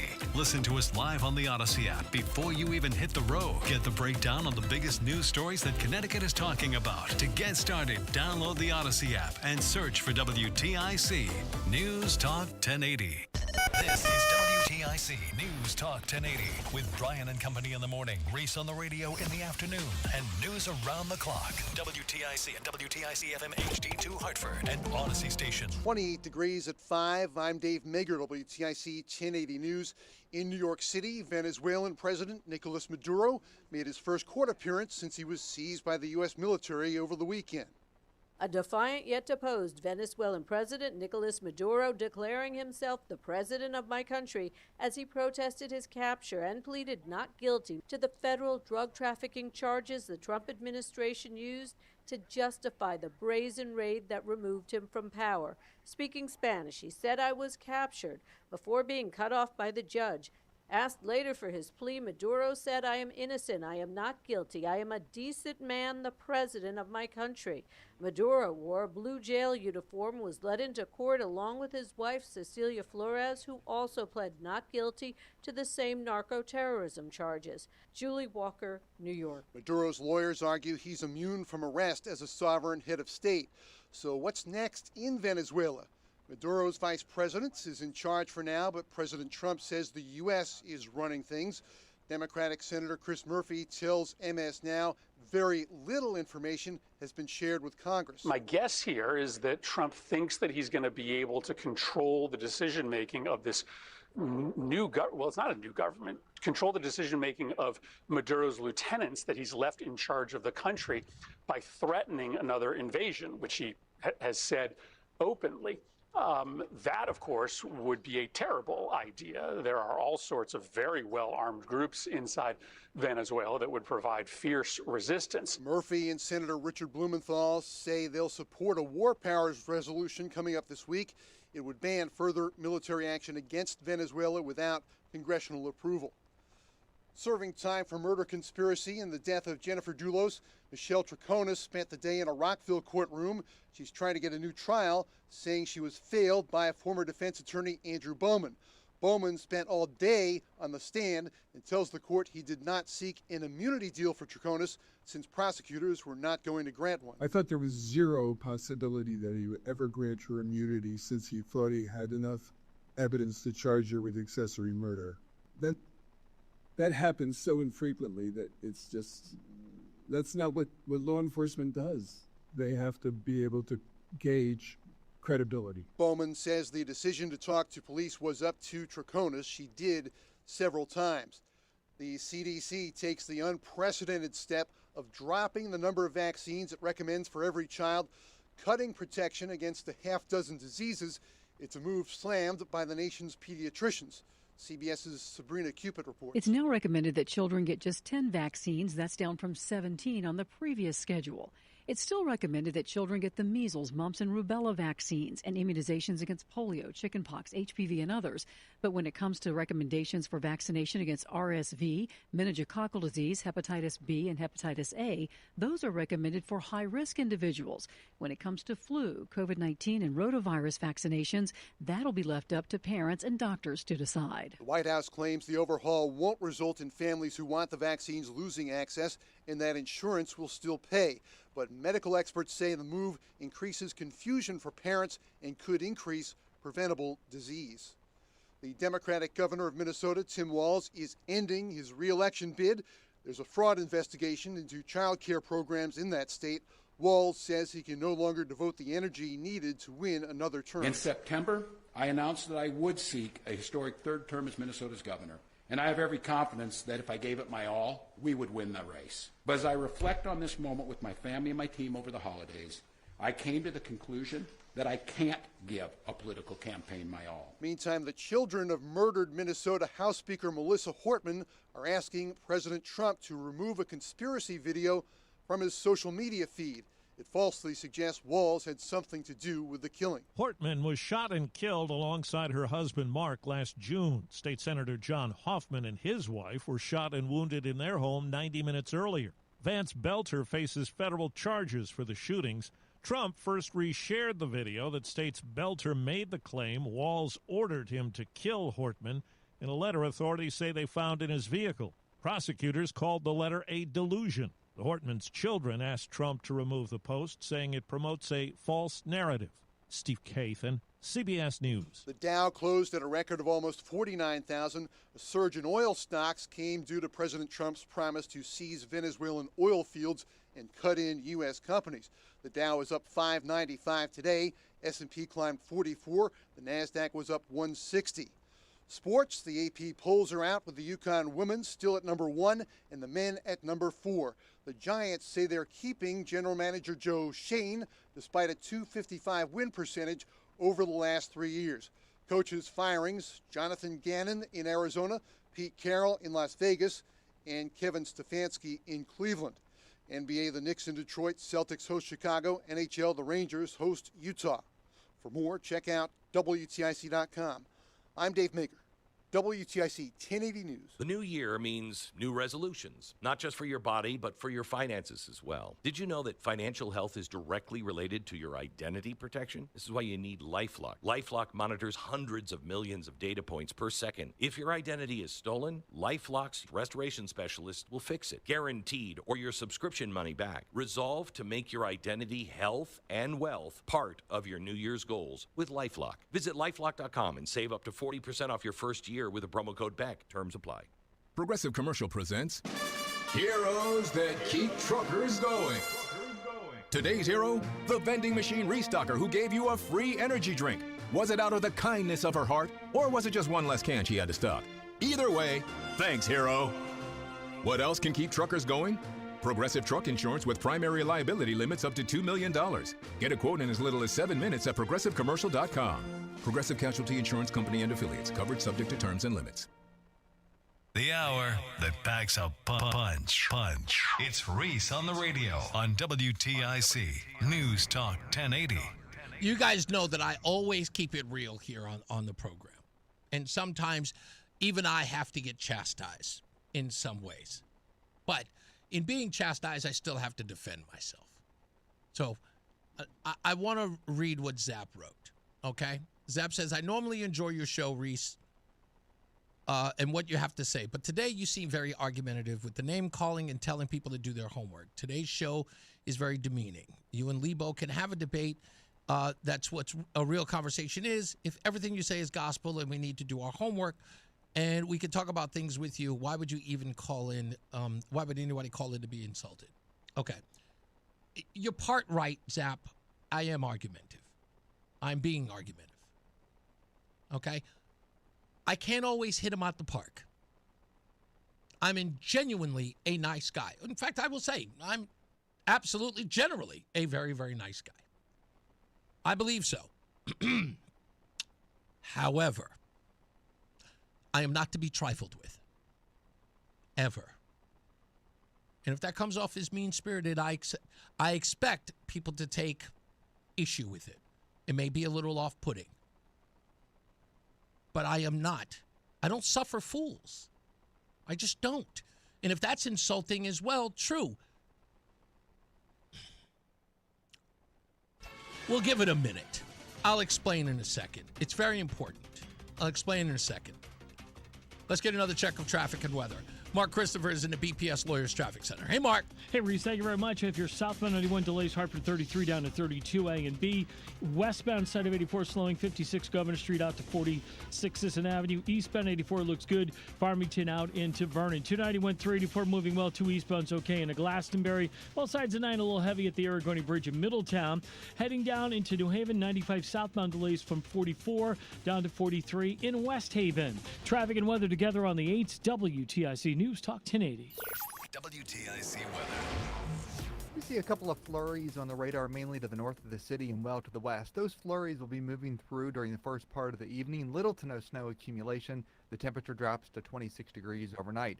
Then we start our rebound in temperatures. Tomorrow, cloudy, not as cold, with a high of 36. A little bit of rain later in the day. Tomorrow night, occasional rain and drizzle down to 31. A little bit of rain early Wednesday, otherwise plenty of clouds. The high temperature on Wednesday, 43. The high 46 with a partly to mostly sunny sky on Thursday. Friday will have periods of rain with a high of 49 and more rain on Saturday with a high of 46. Right now it's 28 degrees in Willimantic, 29 in Farmington, and 28 in Hartford. This is meteorologist Chad Merrill in the WTIC Weather Center. Columbia Dental has great care close to home. Our state-of-the-art network connects all 12 Connecticut locations, making appointments easy. Plus, our Waterbury office now offers a prosthodontist for specialized care. Schedule your appointment today, 860-645-0111. Hey, I'm Mike Slater. My dad passed away at the age of 63. It's out of nowhere. Had a stroke. Super hard, obviously, for the whole family, but my dad had life insurance. This is why I have life insurance for my family, for my wife and 4 kids. And the best place to get life insurance is ethos.com, because you can do it in 10 minutes. And there's no medical exam and no blood test, just a few health questions. Get life insurance in 10 minutes so your family is protected. Ethos, E-T-H-O-S, ethos.com/Mike. Are you 50 or older? This news is for you. The CDC recommends you get vaccinated against pneumococcal pneumonia. Even if you're healthy, your age puts you at risk. People 50 or older are over 6 times more likely to be hospitalized with pneumococcal pneumonia compared to adults 18 to 49. Just one shot can help protect you. Learn more and schedule at vaxassist.com. That's VAXassist.com. Sponsored by Pfizer. I'm Ed Evans, CEO of Consumer Cellular. No, we're not one of the big guys. Truth is, we don't want to be. If you're over 50, Big Wireless probably has you paying for more data than you might need. You could be throwing away thousands over a lifetime. Our entry-level data plans start at just $20 a month. And for a limited time, switch and get your second month free. Call 1-888-FREEDOM, visit consumercellular.com or a store near you and get your second month free today. Plans include $5 credit for auto pay and e-billing. See site for additional details. You still thinking job change in the new year? Yeah, I need something that's in high demand and more stable in this economy. IT? Yeah, cybersecurity, maybe even AI. That's what I did. Really? How? Went to My Computer Career. You don't need any prior experience, and you could start your new career in a matter of months. A lot of IT pros go to school there, too, to level up. Sweet. Are classes online or on campus? Both. Wow, I'll check it out. Thanks. Make this your year. Take the free career evaluation now at mycomputercareer.edu, an elite CompTIA certification partner. Financial aid is available to those who qualify, including VA benefits. It's Reese on the Radio on News Talk 1080 WTIC. I'll get to the phones in a second. Again, like I said in the last break, I don't suffer fools. These arguments that people are screaming and hollering about how upset they are about Nicolas Maduro, but not giving 2 damns about the people or the lives in which they affect. I hear this nonsense with people talking about the drugs weren't coming to the United States, they were coming to Europe. Well, where's all the globalists now? What, the lives over in England don't matter either? Drug trafficking into Europe, not a big deal? Well, as long as they're not coming here. Drugs are the scourge of everywhere. And as long as they persist, people will die. Lives will be lost. More than likely, innocent ones that have nothing to do with drug use or drug trafficking or drug selling. Innocent people always die. They get the brunt of it. What happened to all the compassion as it comes to them? I take this personally. That's one. I do take it personally. Drugs are a huge part of my story through my family. It destroyed families, destroyed family members of mine. It's personal. It is personal. And I know there are a lot of people out there that don't make a big deal about it, and they want to argue semantics. Fentanyl, cocaine. One's worse than the other. It doesn't matter. Really? A lot of us don't see it that way. We like to call ourselves normal folks. And with all due respect as it pertains to Lebo, I got nothing against Lebo. None. Other than what I got an issue with. He knows what it is. We'll deal with that, he and I personally. But I don't suffer this whole nonsense about people telling me how smart they are and doing it in an arrogant way. The whole arrogance about he said this and he said that and Trump this and Trump that. Well, if it's about Trump, then we're obviously not paying attention to what the issue is here. The indictment is from 2020. Yes, absolutely. Is there any fentanyl in the indictment? Yes, but the indictment was from 2020. The indictment was never about actions that were taking place today. It was about a narco-terrorist who had ran a coup in his country and was not the legitimately elected president of Venezuela. And he was about to have two of our geopolitical adversaries in his backyard, our backyard. And it had to be dealt with. All of those things are facts, but they are things that no one else cares about. Why? Because they keep trying to direct the focus. I want to talk about this. I want to talk about this. I want to talk about this. I don't care what you want to talk about. It isn't about you. That's the arrogance. All of these comments that are in the chat room are about what they want to talk about. Missing the big picture. Because if you pay attention to this nonsense that they want to talk about, he said fentanyl, he said this, then you miss the big picture. And that's the problem. They don't want you to pay attention to the big picture. That if Russia and China were to have a very vulnerable Nicolas Maduro who can't pay his bills, can't pay up his debts to those countries, Maduro and Venezuela are at the behest of China and Russia. Just south of us. Someone had to act. And everybody from Chris Murphy to Dick Blumenthal to Claire McCaskill to Jen Psaki to Joe Biden, I might add, all said something must be done. Even the lauded Barack Hussein Obama said something must be done. And it was. Something was done. Do I have Old Man River? Do I have his audio? I may not. No, I forgot to post it up here. I thought I had it. But you remember when he said we've got to get rid of those narco-terrorists? Joe Biden said that. We must act now. Go in there and remove these guys. Well, that was what was done. When everybody's trying to be so brilliant talking about the Constitution. Well, I've studied the Constitution, and I understand how this is absolutely an act of war. All the experts. I mean, that's kind of like what the problem is, isn't it? All the talking heads and all the experts telling us how we're supposed to feel about the news as it happens. Taking into account their own, bravado, their own intelligence, their own savoir-faire, never considering the lives that are affected by it. Not one person has even bothered to talk about the Venezuelans who now feel a sense of freedom. You know, people are saying, what about the vacuum that's been left in Venezuela? What's going to happen then? Everybody's nervous about what Venezuela might do. Did you not hear the operation that took place in Venezuela? Did you not see the way that our military went in there, lickety-split, and broke things and still came out with 2 human lives? Did you miss that? The precision in which that happened? They cut off the lights to a city.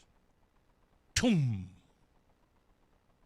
Went in the dark and came out with their target. 2, I might add. Alive. And you think he should be worried about a couple of denunts in the jungle? As we say in the hood, Negro, please. You got to be kidding me. Let's go to Mike in Newington. How we doing, sir? Good afternoon. Thanks for taking my call.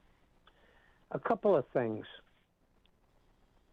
In the news today, our draft-dodging president, who thinks that military personnel who are willing to give their all are losers and suckers, are going after... You do know that's debunked, right?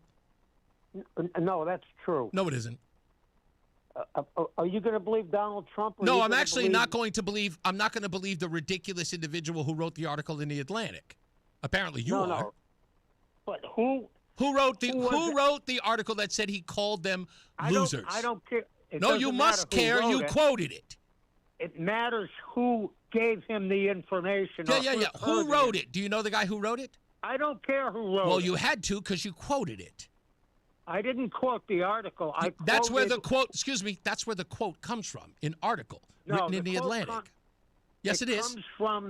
It comes from retired 4-star Marine Corps General John Kelly, who was Trump's second.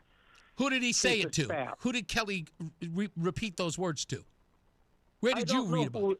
It doesn't matter. Okay, so of course, because you think that Kelly didn't tell you. And Kelly didn't write a book saying it. He read it. He said it to a person who wrote an article in the Atlantic, didn't he? Are you going to believe Donald Trump who no, denied sir. it, or John Kelly? Actually, you're gonna tell me that John Kelly is beyond reproach, like he is not to be a liar. He's not known to be a liar. You're going to tell me that he just gets credibility because you say so, because he's a retired general. Is that it? He's not a pathological liar. Well, tell me where you have proof of that, sir. Proof of what? That he's not a pathological liar. Those are your quotes. I didn't say he was. You said he's not a pathological liar. Your exact words. No, I said Donald Trump is a pathological. No. You said a man who is quoted, a general, is not a pathological liar. Tell me how you have proof that he isn't. Whether he's a liar or not. It doesn't matter. Get to your point on Maduro being kidnapped. I'm not getting to. I'm talking about what Donald Trump is going after John Kelly's retirement pay for telling the truth about the Uniform Code of Military Justice. What was the truth that he told? That you do not have to obey unlawful orders. Yeah, who doesn't know that in the military? Everybody should know it. Oh, everybody should. So what was he doing? Would you call that superfluous on the part of Kelly? No, the point I'm trying to make. No, sir, I just asked a question. We're having a dialogue. Would you call it superfluous on the part of Senator Kelly by telling the military that they should not obey unlawful orders? That's the truth. They shouldn't. Yes. Would you consider it superfluous? In other words, unnecessary to explain to the military officers who are in uniform that they do not have to obey unlawful orders. You said it's something they should all know. So you're saying that Kelly was telling people something they already knew. So you don't think it was superfluous for him to create a video stating such? I do not. Tell me why. As a matter of fact. Tell me why it was important. What do you mean? Because if you knew anything about military service, of course I do. Go on. You would know that particular type of training is done periodically to remind personnel in the military that they should not obey unlawful orders. And that is the job of the Senate? No, that's the job. That's the job of the military. Mm-hmm. But so you would say that what you're saying is Senator Kelly did not have faith in the commissioned officers who would give that information to their soldiers. I did not say that. I'm asking you. That's a question. That's what you said. No, I'm asking you. So you are saying, this is my question. You are saying. Stop for a minute and stop interrupting me. No, I'm not interrupting you. I'm answering your question, and I'm responding to your statements. You're not allowing me to explain the point. The point is that they're going after Mark Kelly's retirement pay for telling the truth. I didn't suggest that he told a lie, but you're saying that they're going after his pay. You don't believe that what Mark Kelly did was seditious?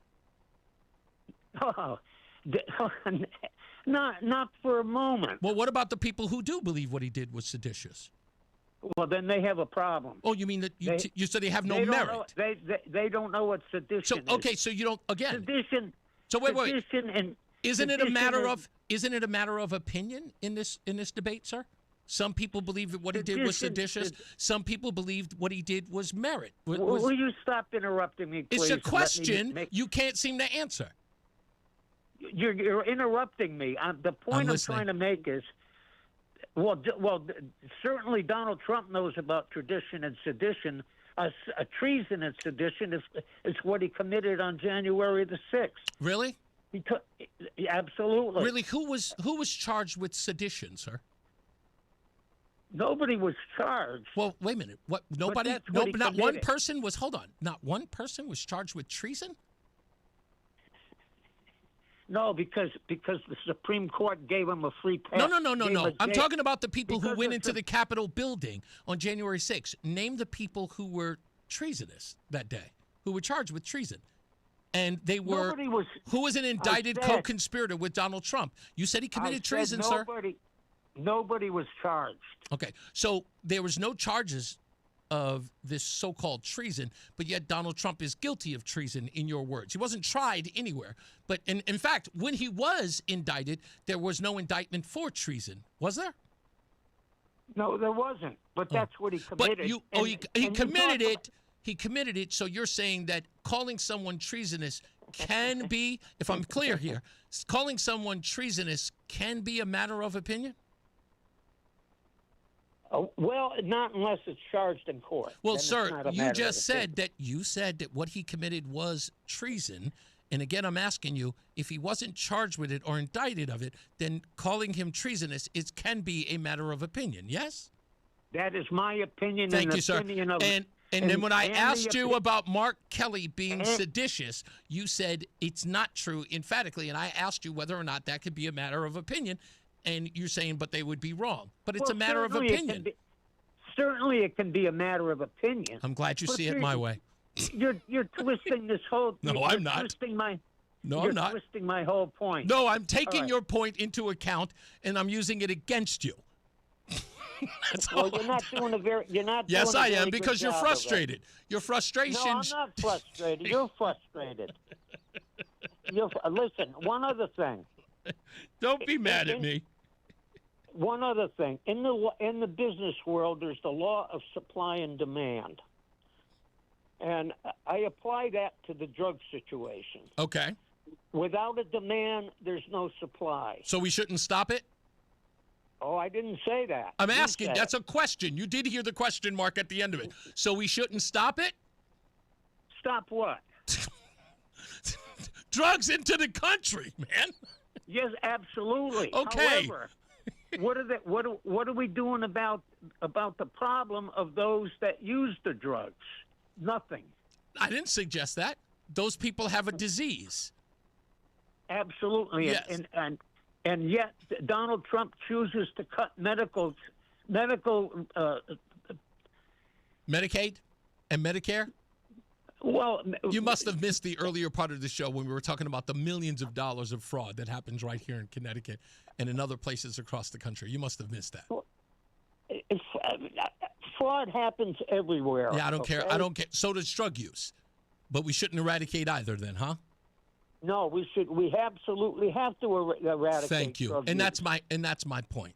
And Donald Trump is doing nothing about it. Yes, of course he isn't. Of course, without the demand, there's no supply. Yeah, I got it. You're 100% right. So just leave them there. We appreciate your time. Thank you so much for calling. Make sure you call back, right? I sure will. Thank you. You got it. Thank you, Mike.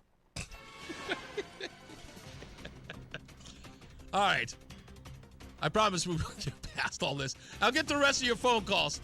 Stand by. We'll get to them in a second. Mark Christopher, he's in the BPS Lawyers Traffic Center. Hey, Mark. All right, Reese, thank you very much. If you are traveling on the westbound side of 84, delays approaching the Bulky Bridge out to 45 Flatbush Avenue. 84 eastbound's a little slow.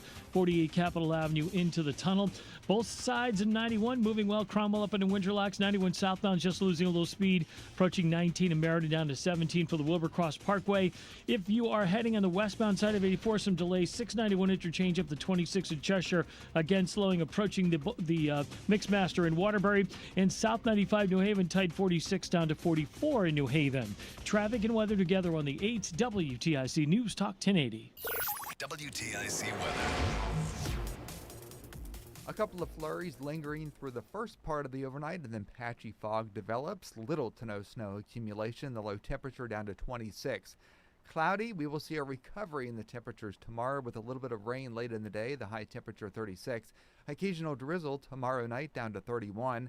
A little bit of rain early Wednesday, otherwise lots of low clouds. It will turn breezy later in the day. The high temperature 43. Partly cloudy Wednesday night down to 31 degrees. Partly to mostly sunny Thursday, the high temperature 46. Periods of rain even warmer with a high of 49 on Friday. This is meteorologist Chad Merrill in the WTIC Weather Center. I can't get the signal. Okay, seriously. Now there's absolutely no excuse not to listen to WTIC News Talk 1080. You can literally hear us anywhere when you listen on your smartphone. And now you can hear us on the Odyssey app, the iHeartRadio app, and the TuneIn app. So pick your favorite and search and follow WTIC News Talk 1080 in the app. Then listen wherever you are. It's really that easy. So no more, I can't get the signal. We've made it easy. WTIC News Talk 1080 on the Odyssey, iHeartRadio, and TuneIn apps. And now, a WTIC news update. 28 degrees at 5:30. I'm Dave Mager, WTIC 1080 News. New Haven's police chief since 2022 is out. The office of Mayor Justin Elicker says Carl Jacobson is accused of theft and misuse of public funds. We're trying to get more details on those allegations. But there's a press conference tonight to announce that Jacobson is leaving the job. Assistant Chief David Zanelli is being named acting police chief. In New York, Venezuelan President Nicolas Maduro enters a not guilty plea. He made his first court appearance since he was seized by the U.S. military over the weekend. In shackles and prison garb, deposed Venezuelan President Nicolas Maduro appeared in Manhattan federal court. "I'm innocent. I am not guilty. I am a decent man," he said through an interpreter, adding, "I am the constitutional president of my country." Sitting with his wife, Celia Flores, they each pleaded not guilty to 4 federal charges, including conspiracy to import cocaine and machine guns, and conspiracy to commit narco-terrorism. CBS's Jarrett Hill. Maduro's lawyers argue he's immune from arrest as a sovereign head of state. He's being held at a Brooklyn jail. Next court date, March 17th. Democratic Senator Richard Blumenthal is concerned about the U.S. military getting stuck in a quagmire in Venezuela. He says President Trump skirted the War Powers Act in launching the strike. I will vote this week for the War Powers resolution that would say he has to come to Congress if he is going to continue this military intervention. Indeed, it should have been done before the use of military force in the way that was done. Wall Street starting the year with record highs. Jason Brooks has details. Investors jumped on oil stocks in anticipation of potential involvement in building out Venezuela's oil industry following the U.S. attack on the country. Chevron, Marathon Petroleum, and Halliburton were among the big gainers today, and that helped lift the Dow to an all-time high on a gain of 594 points to 48,977. The NASDAQ climbed higher by 160 points to 23,395. The S&P up 43 points to 69.02. The price of U.S. crude rose $1 to $58.32 a barrel. Jason Brooks, CBS News. Sports, the Giants say they're keeping general manager Joe Shane. Arizona fired coach Jonathan Gannon. The Raiders fired coach Pete Carroll. And the Cleveland Browns fired coach Kevin Stefanski. The AP polls are out with the UConn women still at number 1 and the men at number 4. For more, check out WTIC.com.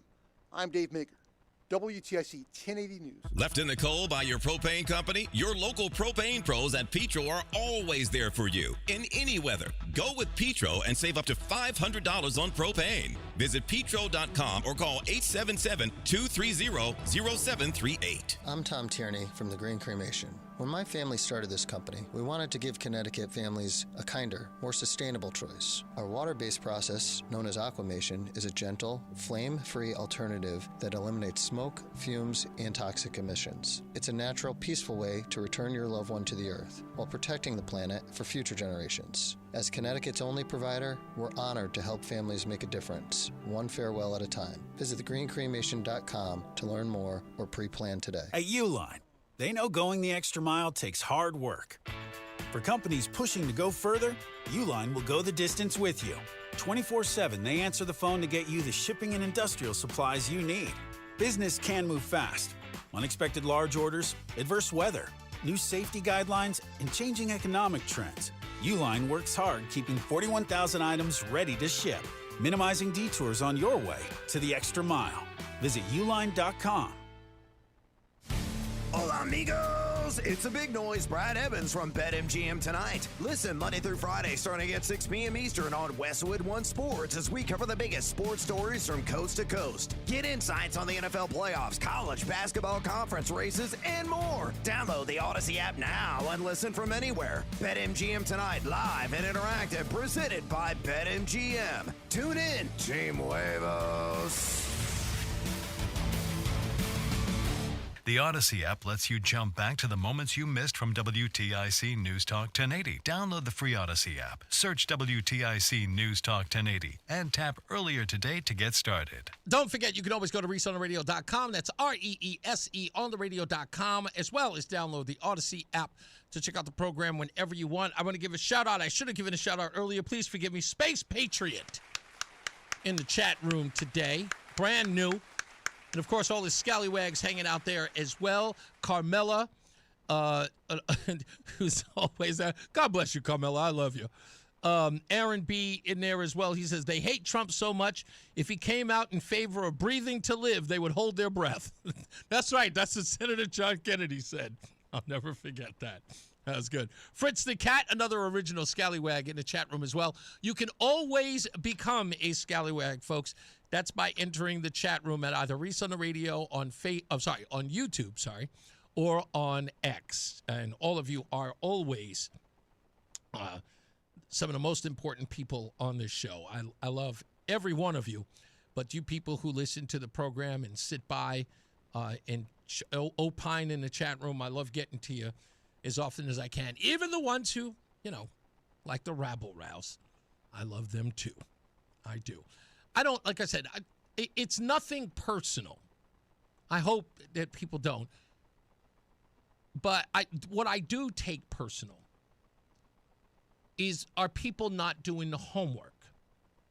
One day, Melody, I'm sorry, I forgot you. I forgot you were there, Melody. My bad on that one. Thank you, Melody. Roland walked in one day. Because remember, Roland and I spent, 3 years now? Almost 3 years. Never seeing each other. Now, we had met. Every time I came down here, we met. We knew what we looked like. But we did not see each other for 3 years working together. As I'm all the way in San Antonio and he is here. So when we are doing the show, he didn't see what my routine was. And then when I get here and I move to Connecticut, I come into the studio, Roland walks in, and I'm sitting at my desk hours before the show. And Roland was like, I don't think these people know how much you put into this. And, I just shrugged my shoulders, and I'm like, hey, my show is 4 hours. I put 3 hours in. 3 hours in. I'm in this. And that's not it. If you've listened to the show on Fridays, what does Roseanne complain the most about? Every day I'm working. Not hustling. Working. I don't like that. I never like that coming here. Every day I'm hustling. Every day I'm hustling. No. Every day I'm working. Working. And that's for you. That's for you. And they come here and they say, hey, Reese, did you hear that story about such and such? I'm like, yeah, of course I did. I was like, man, I can't believe you heard that story too. I miss nothing because you deserve it. You deserve better. Speaking of better. No worries. I'll do all the hustling for you, Reese. Don't worry about it. I appreciate you. Speaking of getting the work right, that man getting you home right there. That's Mark Christopher. He's in the BPS Lawyers Traffic Center. Hey, buddy. Hey, Reese, thank you very much. Well, if you're heading on the southbound side of 91, look out for a car versus pedestrian accident southbound on the Dexter-Crawford Bridge, right on the East Windsor Locks line. So look for a lane to be out there, at least one lane. After that, a good ride into Hartford. If you're westbound 84, a little slow as you come out of the downtown tunnel out to 47 Sigourney, 84 eastbound, losing a little speed by 48 Capitol Avenue downtown. If you are heading into Cheshire, westbound 84 is a little tight from the 691 interchange up to exit 26. On the southbound side of 95 in New Haven, you got some slow traffic from exit 46 to exit 44. And look out for an accident now. Looks like we've got an accident 91 northbound, and that looks like it's in North Haven up between exit 10 and 11. So look out for a lane to be blocked there. Traffic and weather together on the 8th WTIC News Talk 1080. WTIC weather. We have a couple of flurries well to the west that will drift in early this evening, and then after that we will have a cloudy sky. The temperature drops to 26 degrees.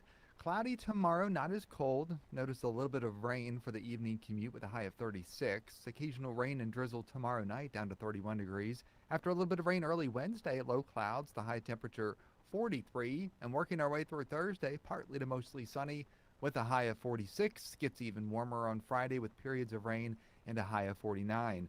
Right now it's 28 in Newington, 29 in Southington, and 28 in Hartford. This is meteorologist Chad Merrill in the WTIC Weather Center. Hair Volume from New Nordic will make your hair look thick and healthy. Available as a tablet or delicious gummy. Hair Volume is available online at Amazon and at newnordicusa.com or in the hair care aisle at your local CVS. When it comes to painting your home, do not do it yourself. Call the pros at Serta Pro Painters. Each Serta Pro Painters business independently owned and operated, and they provide worry-free, excellent work. They are so clean, and it's all at the right price. I mean, with over 70,000 five-star reviews, the proof is in their painting. And it's so easy to schedule your free estimate for painting the outside or inside of your home or business. Just go online to CertaPro.com. That's Serta with a C. When choosing a painting professional, the choice is simple. Choose happy. Choose Serta Pro Painters. When it comes to affordable term life insurance, everyone's whistling the Big Lou tune. If you're over 50, maybe a bit porky, or have type 2 diabetes, $1 million of term insurance may only cost about $200 a month. Even if you're not in perfect health, call Big Lou, because he specializes in finding big chunks of affordable term life insurance for just about everyone. Don't let diabetes or other health glitches keep you from owning $500,000 to $1 million or more of term life insurance. For affordable term life insurance, call Big Lou. Don't hesitate. Call 800-700-6898, 800-700-6898, or visit biglou.com. Call Big Lou, don't hesitate, 800-700-6898. Call Big Lou, don't hesitate, 800-700-6898. Visit biglou.com. What's up, everybody? You know who it is. You know who it is. You know who it is. It's Reese on the Radio. Frederick Douglass of the 21st century. It's WTIC News Talk 1080. John Beckman in the chat room says, I knew that last caller was a liberal because he started out by saying, I was watching the news. Dead giveaway, John. Dead giveaway. Melanie says, boy, oh boy, Reese, you earned your pay today. I tried to. Every day. I tried to. Every day. Hey, let me get to this guy real quick. We're going to leave Frank for last. He's only going to call about silver and gold. I know that guy. Randy, I spoke to him earlier today when I was filling in a WBEN. Randy is in Randolph, New York, in West New York. Hello, Randy. Welcome back. Hello there, and thanks for having me on again. I appreciate that. No play. As soon as I saw it in there earlier, I said, it's got to be Randy I spoke to earlier today. Yeah, that would be me. Well, thank you for following me all the way to Connecticut. Not a problem. So I just wanted to tie in a little bit more where we were talking today, and we kind of ran out of time there. But yes, there's a lot of people that are saying that Trump shouldn't have gone to get Maduro, and he should have, talked to Congress, whatever. But you know what? The narcotics problem in itself is an attack on the United States. Mm-hmm. And societies across the globe. And yes, and then we have the election issue, and I'd like to touch on that in a minute. But I personally have lost 2 of my friends. All right, so it's personal. Yeah, I hear you. I'm in that boat with you. One of them is a family member who had 3 kids under the age of 10, and I had the privilege of having the chore of having to go and tell those 3 young kids that their father had died. Damn. So it's personal for me. And as the commander-in-chief, Donald Trump has not only the authority, but the responsibility to protect his citizens against attack from foreign entities. So the narcotics, to me, is already there. And then on top of it, I started to talk today a little bit about the election issue. Yeah. I think it's pretty well known and accepted. It's fact. It's been proven that Smartmatic and Dominion originated in Venezuela to try to keep Chavez in power. And then it went on from there to keep Maduro in power, and they exported fraud into elections all over the world, mm-hmm. United States being one of them. I work with actually a couple of election validity groups here in New York. And we probably don't have time to get into all the statistics and things that we found. But we have a really good research team. It's Mm-hmm. very, very well credentialed and very qualified. They found algorithms in the system that shouldn't be there. Yeah, we're finding that here. FightVoterFraud.org, who we've had on this program, very much said the same thing you did, algorithms. Absolutely, and then we actually went national. We started, our organization is called New York Citizens Audit. That organization is still alive and well and going. But from that organization, we went national, and we're in 35 states with the national group. And we're finding similar issues in all of those states. And as I said, without the machines, without the software, you wouldn't have the algorithm and all that. So I believe you're going to see an executive order, in my opinion, and from pretty good sources that we're listening to, you're probably going to see a call to get rid of the machines and go to paper ballots. I don't see how we couldn't at this point. And again, I understand people who might be screaming and hollering. It's like, no, it'll be faster if we do the technology. Let's go to paper ballots, and guess what? You know what? We can count to the livelong day. We won't come up with results until a week after Election Day. We'll count every one of them, especially if we're doing it. If we're going to do it right, we don't have anybody who has an opportunity to mess around with data points or data in any way whatsoever. We get an actual point, and forget all that hanging chad nonsense. We get an actual paper ballot where people come in and fill it out. There should be an election day, not an election week. It's in the Constitution. The election shall be one day. It's in the Constitution. They're violating laws all over the place, which is another reason that as the chief executive officer, Donald Trump has a responsibility to see to it that federal laws are being followed. I have a whole list in my hand of laws that we discovered through the New York Citizens Audit and the national group, Unite for Freedom, of federal laws that are just completely being ignored, and elections are being certified that are illegal to certify. We have evidence all over the place. Exactly, and Georgia is a prime example of what we're talking about. The first of its kind audit that found just that now the news media has to report on. Trying very desperately not to, but you're 100% right. As you said, illegal votes that were not certified and should not have been certified. So, but exactly. Thank you so much for that. And I'll be on WBEN tomorrow, so I hope I'll hear from you then. I'll give you a buzz. You got it. Thank you, Randy. Let's go you got it. Let's go to, I did the wrong thing there. There you go. Let's go to Lynn in West Suffield. Hello, Lynn. How are you? I'm doing good. How are you doing, Ray? I'm all right. Welcome back. Thank you. I was calling. There was a man that called and said, what is the president going to do about all the people that are using drugs? Well, I think the states need to address that, especially Connecticut, who closed 4 prisons, who lets these drug dealers, gangbangers, we have, 8, 9 different very bad gangs in Connecticut. Indeed. I mean, and they refuse to arrest them. They've admitted to letting people walk around with illegal guns to protect themselves. Yep. And if they started taking control, sex trafficking, they say, is up 200% in Connecticut. It's insane. It's crazy part about it is that stuff is on the rise. That sex trafficking is on the rise. But then when they find out who it is, if it happens to be illegals, they then put that under wraps, right? That becomes the silent part. Yes, exactly. So the man that wants to know what the president's supposed to do, what are the states doing? That's what he should be asking. Good point. What the heck are the states doing to help these people that are on drugs? Exactly. Nothing. And a perfect example of that is look, they don't want the federal government coming in here and policing their streets, so they've got to let loose the local police to get them to, the DEA, the anti-gang units, they need to let them go out there to keep these citizens safe.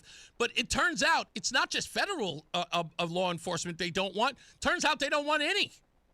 They don't want any law enforcement at all. I told you, Lynn, I don't know if you remember a couple of weeks ago, I was talking about I got a phone call from one of these NGOs that are, one of these, Save the Immigrant organizations, and he openly admitted, what are the police doing? What's City Hall doing? They're tipping off the NGOs when ICE is coming so they can allow the illegals to run free. Yeah, they need hundreds of ICE agents in Connecticut. And why does Connecticut, our tiny little state, have 64 mosques? Somebody starts needing to ask questions about that. 64 mosques. 64? They've got to be in New Haven. I'm telling you, Google it. I will. I definitely will. All over the state. Do not 64. Listen to me. Do not tell my wife, okay? Whatever you do, she will be outraged. She will be outraged. Okay. Thank you, Lynn. Right. As always, I appreciate you. All right. Bye. You got it. Bye-bye. 64? Wow, that's a lot. Tom in Thomaston is on the line. What's up, buddy? Hey, what's up? I got a comment on Leibowitz, but first, this illegal orders in the Army, it's not that you shouldn't, you don't have to. You cannot follow an illegal order. If you do, you are as guilty as the officer that gave it to you. Correct. So a lot of that is just big nonsense. I know. It's like I said, that was the reason why I made the argument. Everyone in the military knows that they're not supposed to follow an illegal order. We don't need Senator Kelly to tell them. Yeah, exactly. And as far as Leibowitz, it's got to be hard for him, Reese. He has such a massive intelligence. It's got to be hard to live in the world with the rest of us. I would give more credibility to him if he would use that massive noggin of his to, I don't know, fight against spousal abuse, fight against harming to innocent women. I would have much more respect for him. But that's just me. Listen, my whole deal is that as I tried to confront him yesterday about, is that he is not listening to reason and he wants to make an argument about something that isn't the argument, and that's the Constitution. It has been ignored over and over again, and the administration back in 2001 gave very, very wide latitude to the President of the United States. If they got a problem with it, change the law. Yeah. Maybe our two senators should read the Monroe Doctrine, and it was a police action. It wasn't a military coup. It was a police action to go against someone that had a warrant out for his arrest for, 30 years? Well, for this particular warrant, it was 5. But, yes, nonetheless, it still was. And guess what? I did look up some of the changes that Lebo was talking about. And it says core charges stayed the same for Maduro. Pretty much the changes were new defendants were added. That's it. Go. That's all it was. New defendants. That's all. And let's not forget the facts. People have their own truths. The facts, Chavez took those oil fields from legitimate businesses and stole them from the companies. So Indeed. They're not Venezuela's oil fields. They are companies in the United States and Europe that they stole them from. Exactly. And you know what? I found out something new just the other day. It turns out that the United States was one of the only, or United States had one of the only companies that could refine the oil in Venezuela because they have heavy crude that needs special equipment to refine. So a lot of people, you know, again, I'm just learning that, so I know there are plenty of people who don't. Yeah. Anyway. How come our senators don't know this? It's amazing. Yeah, exactly. Thank you, Tom. I appreciate you, buddy. And last but not least, let's go to Frank in Woodbridge. What's up, Paisan? I'll be quick. God bless that Donald Trump. I'm looking at something right now that is very beautiful. No, it's not a black woman. Look at that price of that gold. $116. $116 an ounce. That's big money, my friend. Hey, did you see the market go nuts today?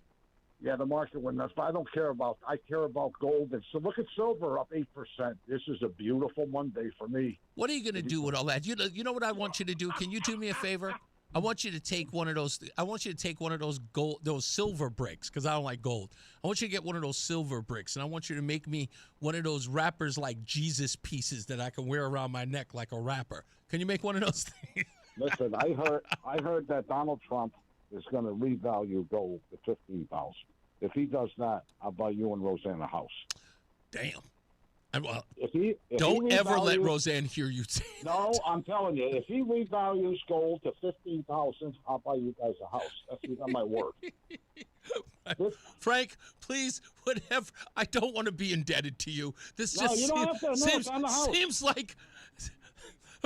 Yeah, exactly. He goes, I'll buy you a house. Well, you got to do a few things. You know what I'm saying? No, you don't have to do anything. If it goes up another $11,000 an ounce, I'll be happy to buy you. Well, much. Roland said, "Can I get in for $1.50?" Yeah. Frankie, that's what he's talking about. Thank you, man. I love you, man. I'll talk to you soon. Like I said, I wish that I had the wherewithal to follow stocks. I did it once, and it was just too much. I couldn't do it. Oh, yes. Bushwhacker brings up a great point, and I'll consider it homework. It says, we need to remember to watch the CBS Evening News tonight. It's supposed to be an all-new Back to the Center reporting, and that's true. Tony Dokapol, as we played last week, says that he is going to be held accountable. I don't know if you watched the interview that he did with Pete Hegseth, the Secretary of War, this weekend. Go back and check it out. In fact, if you really want to see something interesting, go to the Mediaite website and see what they said about it, because they are not happy with Tony Dokapol. They believe that he just let him have free reign. Beckman says, a $2 million house, Frank? No, absolutely not. The same Roseanne that said, and I quote, we can do 1.6. We cannot do 1.6. We are not that wealthy. We can do. Yes, that's right, Craig. She did say that. We can do 1.6. We cannot. We cannot. Maybe 6, but not 1.6. Maybe 6. Even I don't want a house like that. That's way too much house. I agree. What how many square feet do you have? What are you working with? I don't know. You didn't. How many bedrooms? 3? We have you got a man cave. Yeah, we have 2 bedrooms. Right, and then you got the man cave, which kind of could work as another bedroom, right? Oh yeah, we're sleeping in there now because we got in-laws and all that stuff over. That's right. So I bought a blow-up mattress and put it down there for the next few days. How long are they going to be in town? They came down on Monday of last week. Uh-huh. And they're out on Wednesday. Okay, so you still got a little bit of time. All right, that's good. Yeah. All right, so it's only a little bit. Yes, the interview with Marco Rubio was awesome. Yeah, I don't know how how many. I didn't even look at none of that. I just looked at the house. My wife wanted me to see it. She loved it. I said okay, and we went downstairs, saw the beautiful already made Furnished, not furnished, finished hardwood floors, basement, and I was like, okay, I'm in. All right, good enough. And that was that. We only need about 1,400 square feet, so Yeah. that's all I need. Anyway, we got to get out of here. As I always say, radio is free, so we thank you for paying attention. Remember to keep JC in your hearts and in your mind. Sean Patrick, we love you and we miss you. Remember that panic is not planning, so plan your work and work your plan. Me, I'm Reese On The Radio. You have a good night and a pleasant tomorrow. We'll see you back here tomorrow at 2. Mark Christopher's getting you home. He's in the BPS Lawyers Traffic Center. Good night, sir. Hey, good night, Reese. Thank you very much. If you're heading on 91 southbound in East Windsor, the highway shut down at exit 44 because of a pedestrian versus vehicle accident on the Dexter Coffin Bridge, 91 southbound between 44 and 42. So that's the reason for the road closure there. After that, moving well into Hartford, northbound 91, no issues. Cromwell up and Windsor locks. If you're traveling both sides of 84, quiet. Farmington to Vernon, 291, 384, okay. 2 eastbound moving well, Glastonbury to Marlboro, no problems in Middletown. 9 in the Aragoni Bridge, Waterbury's okay, 84 and 8. We do have a crash, 91 northbound, and that is in North Haven between exit 10 and exit 11. The left lane is shut down there, so you want to stay to the right. Delays are pushing up on exit 10 behind that. And if you're southbound on the Wilbercross Parkway, look for delays approaching exit 51 down to exit 50 in Hamden on the southbound side of the parkway. Traffic and weather together on the 8s. WTIC News Talk 1080. WTIC weather.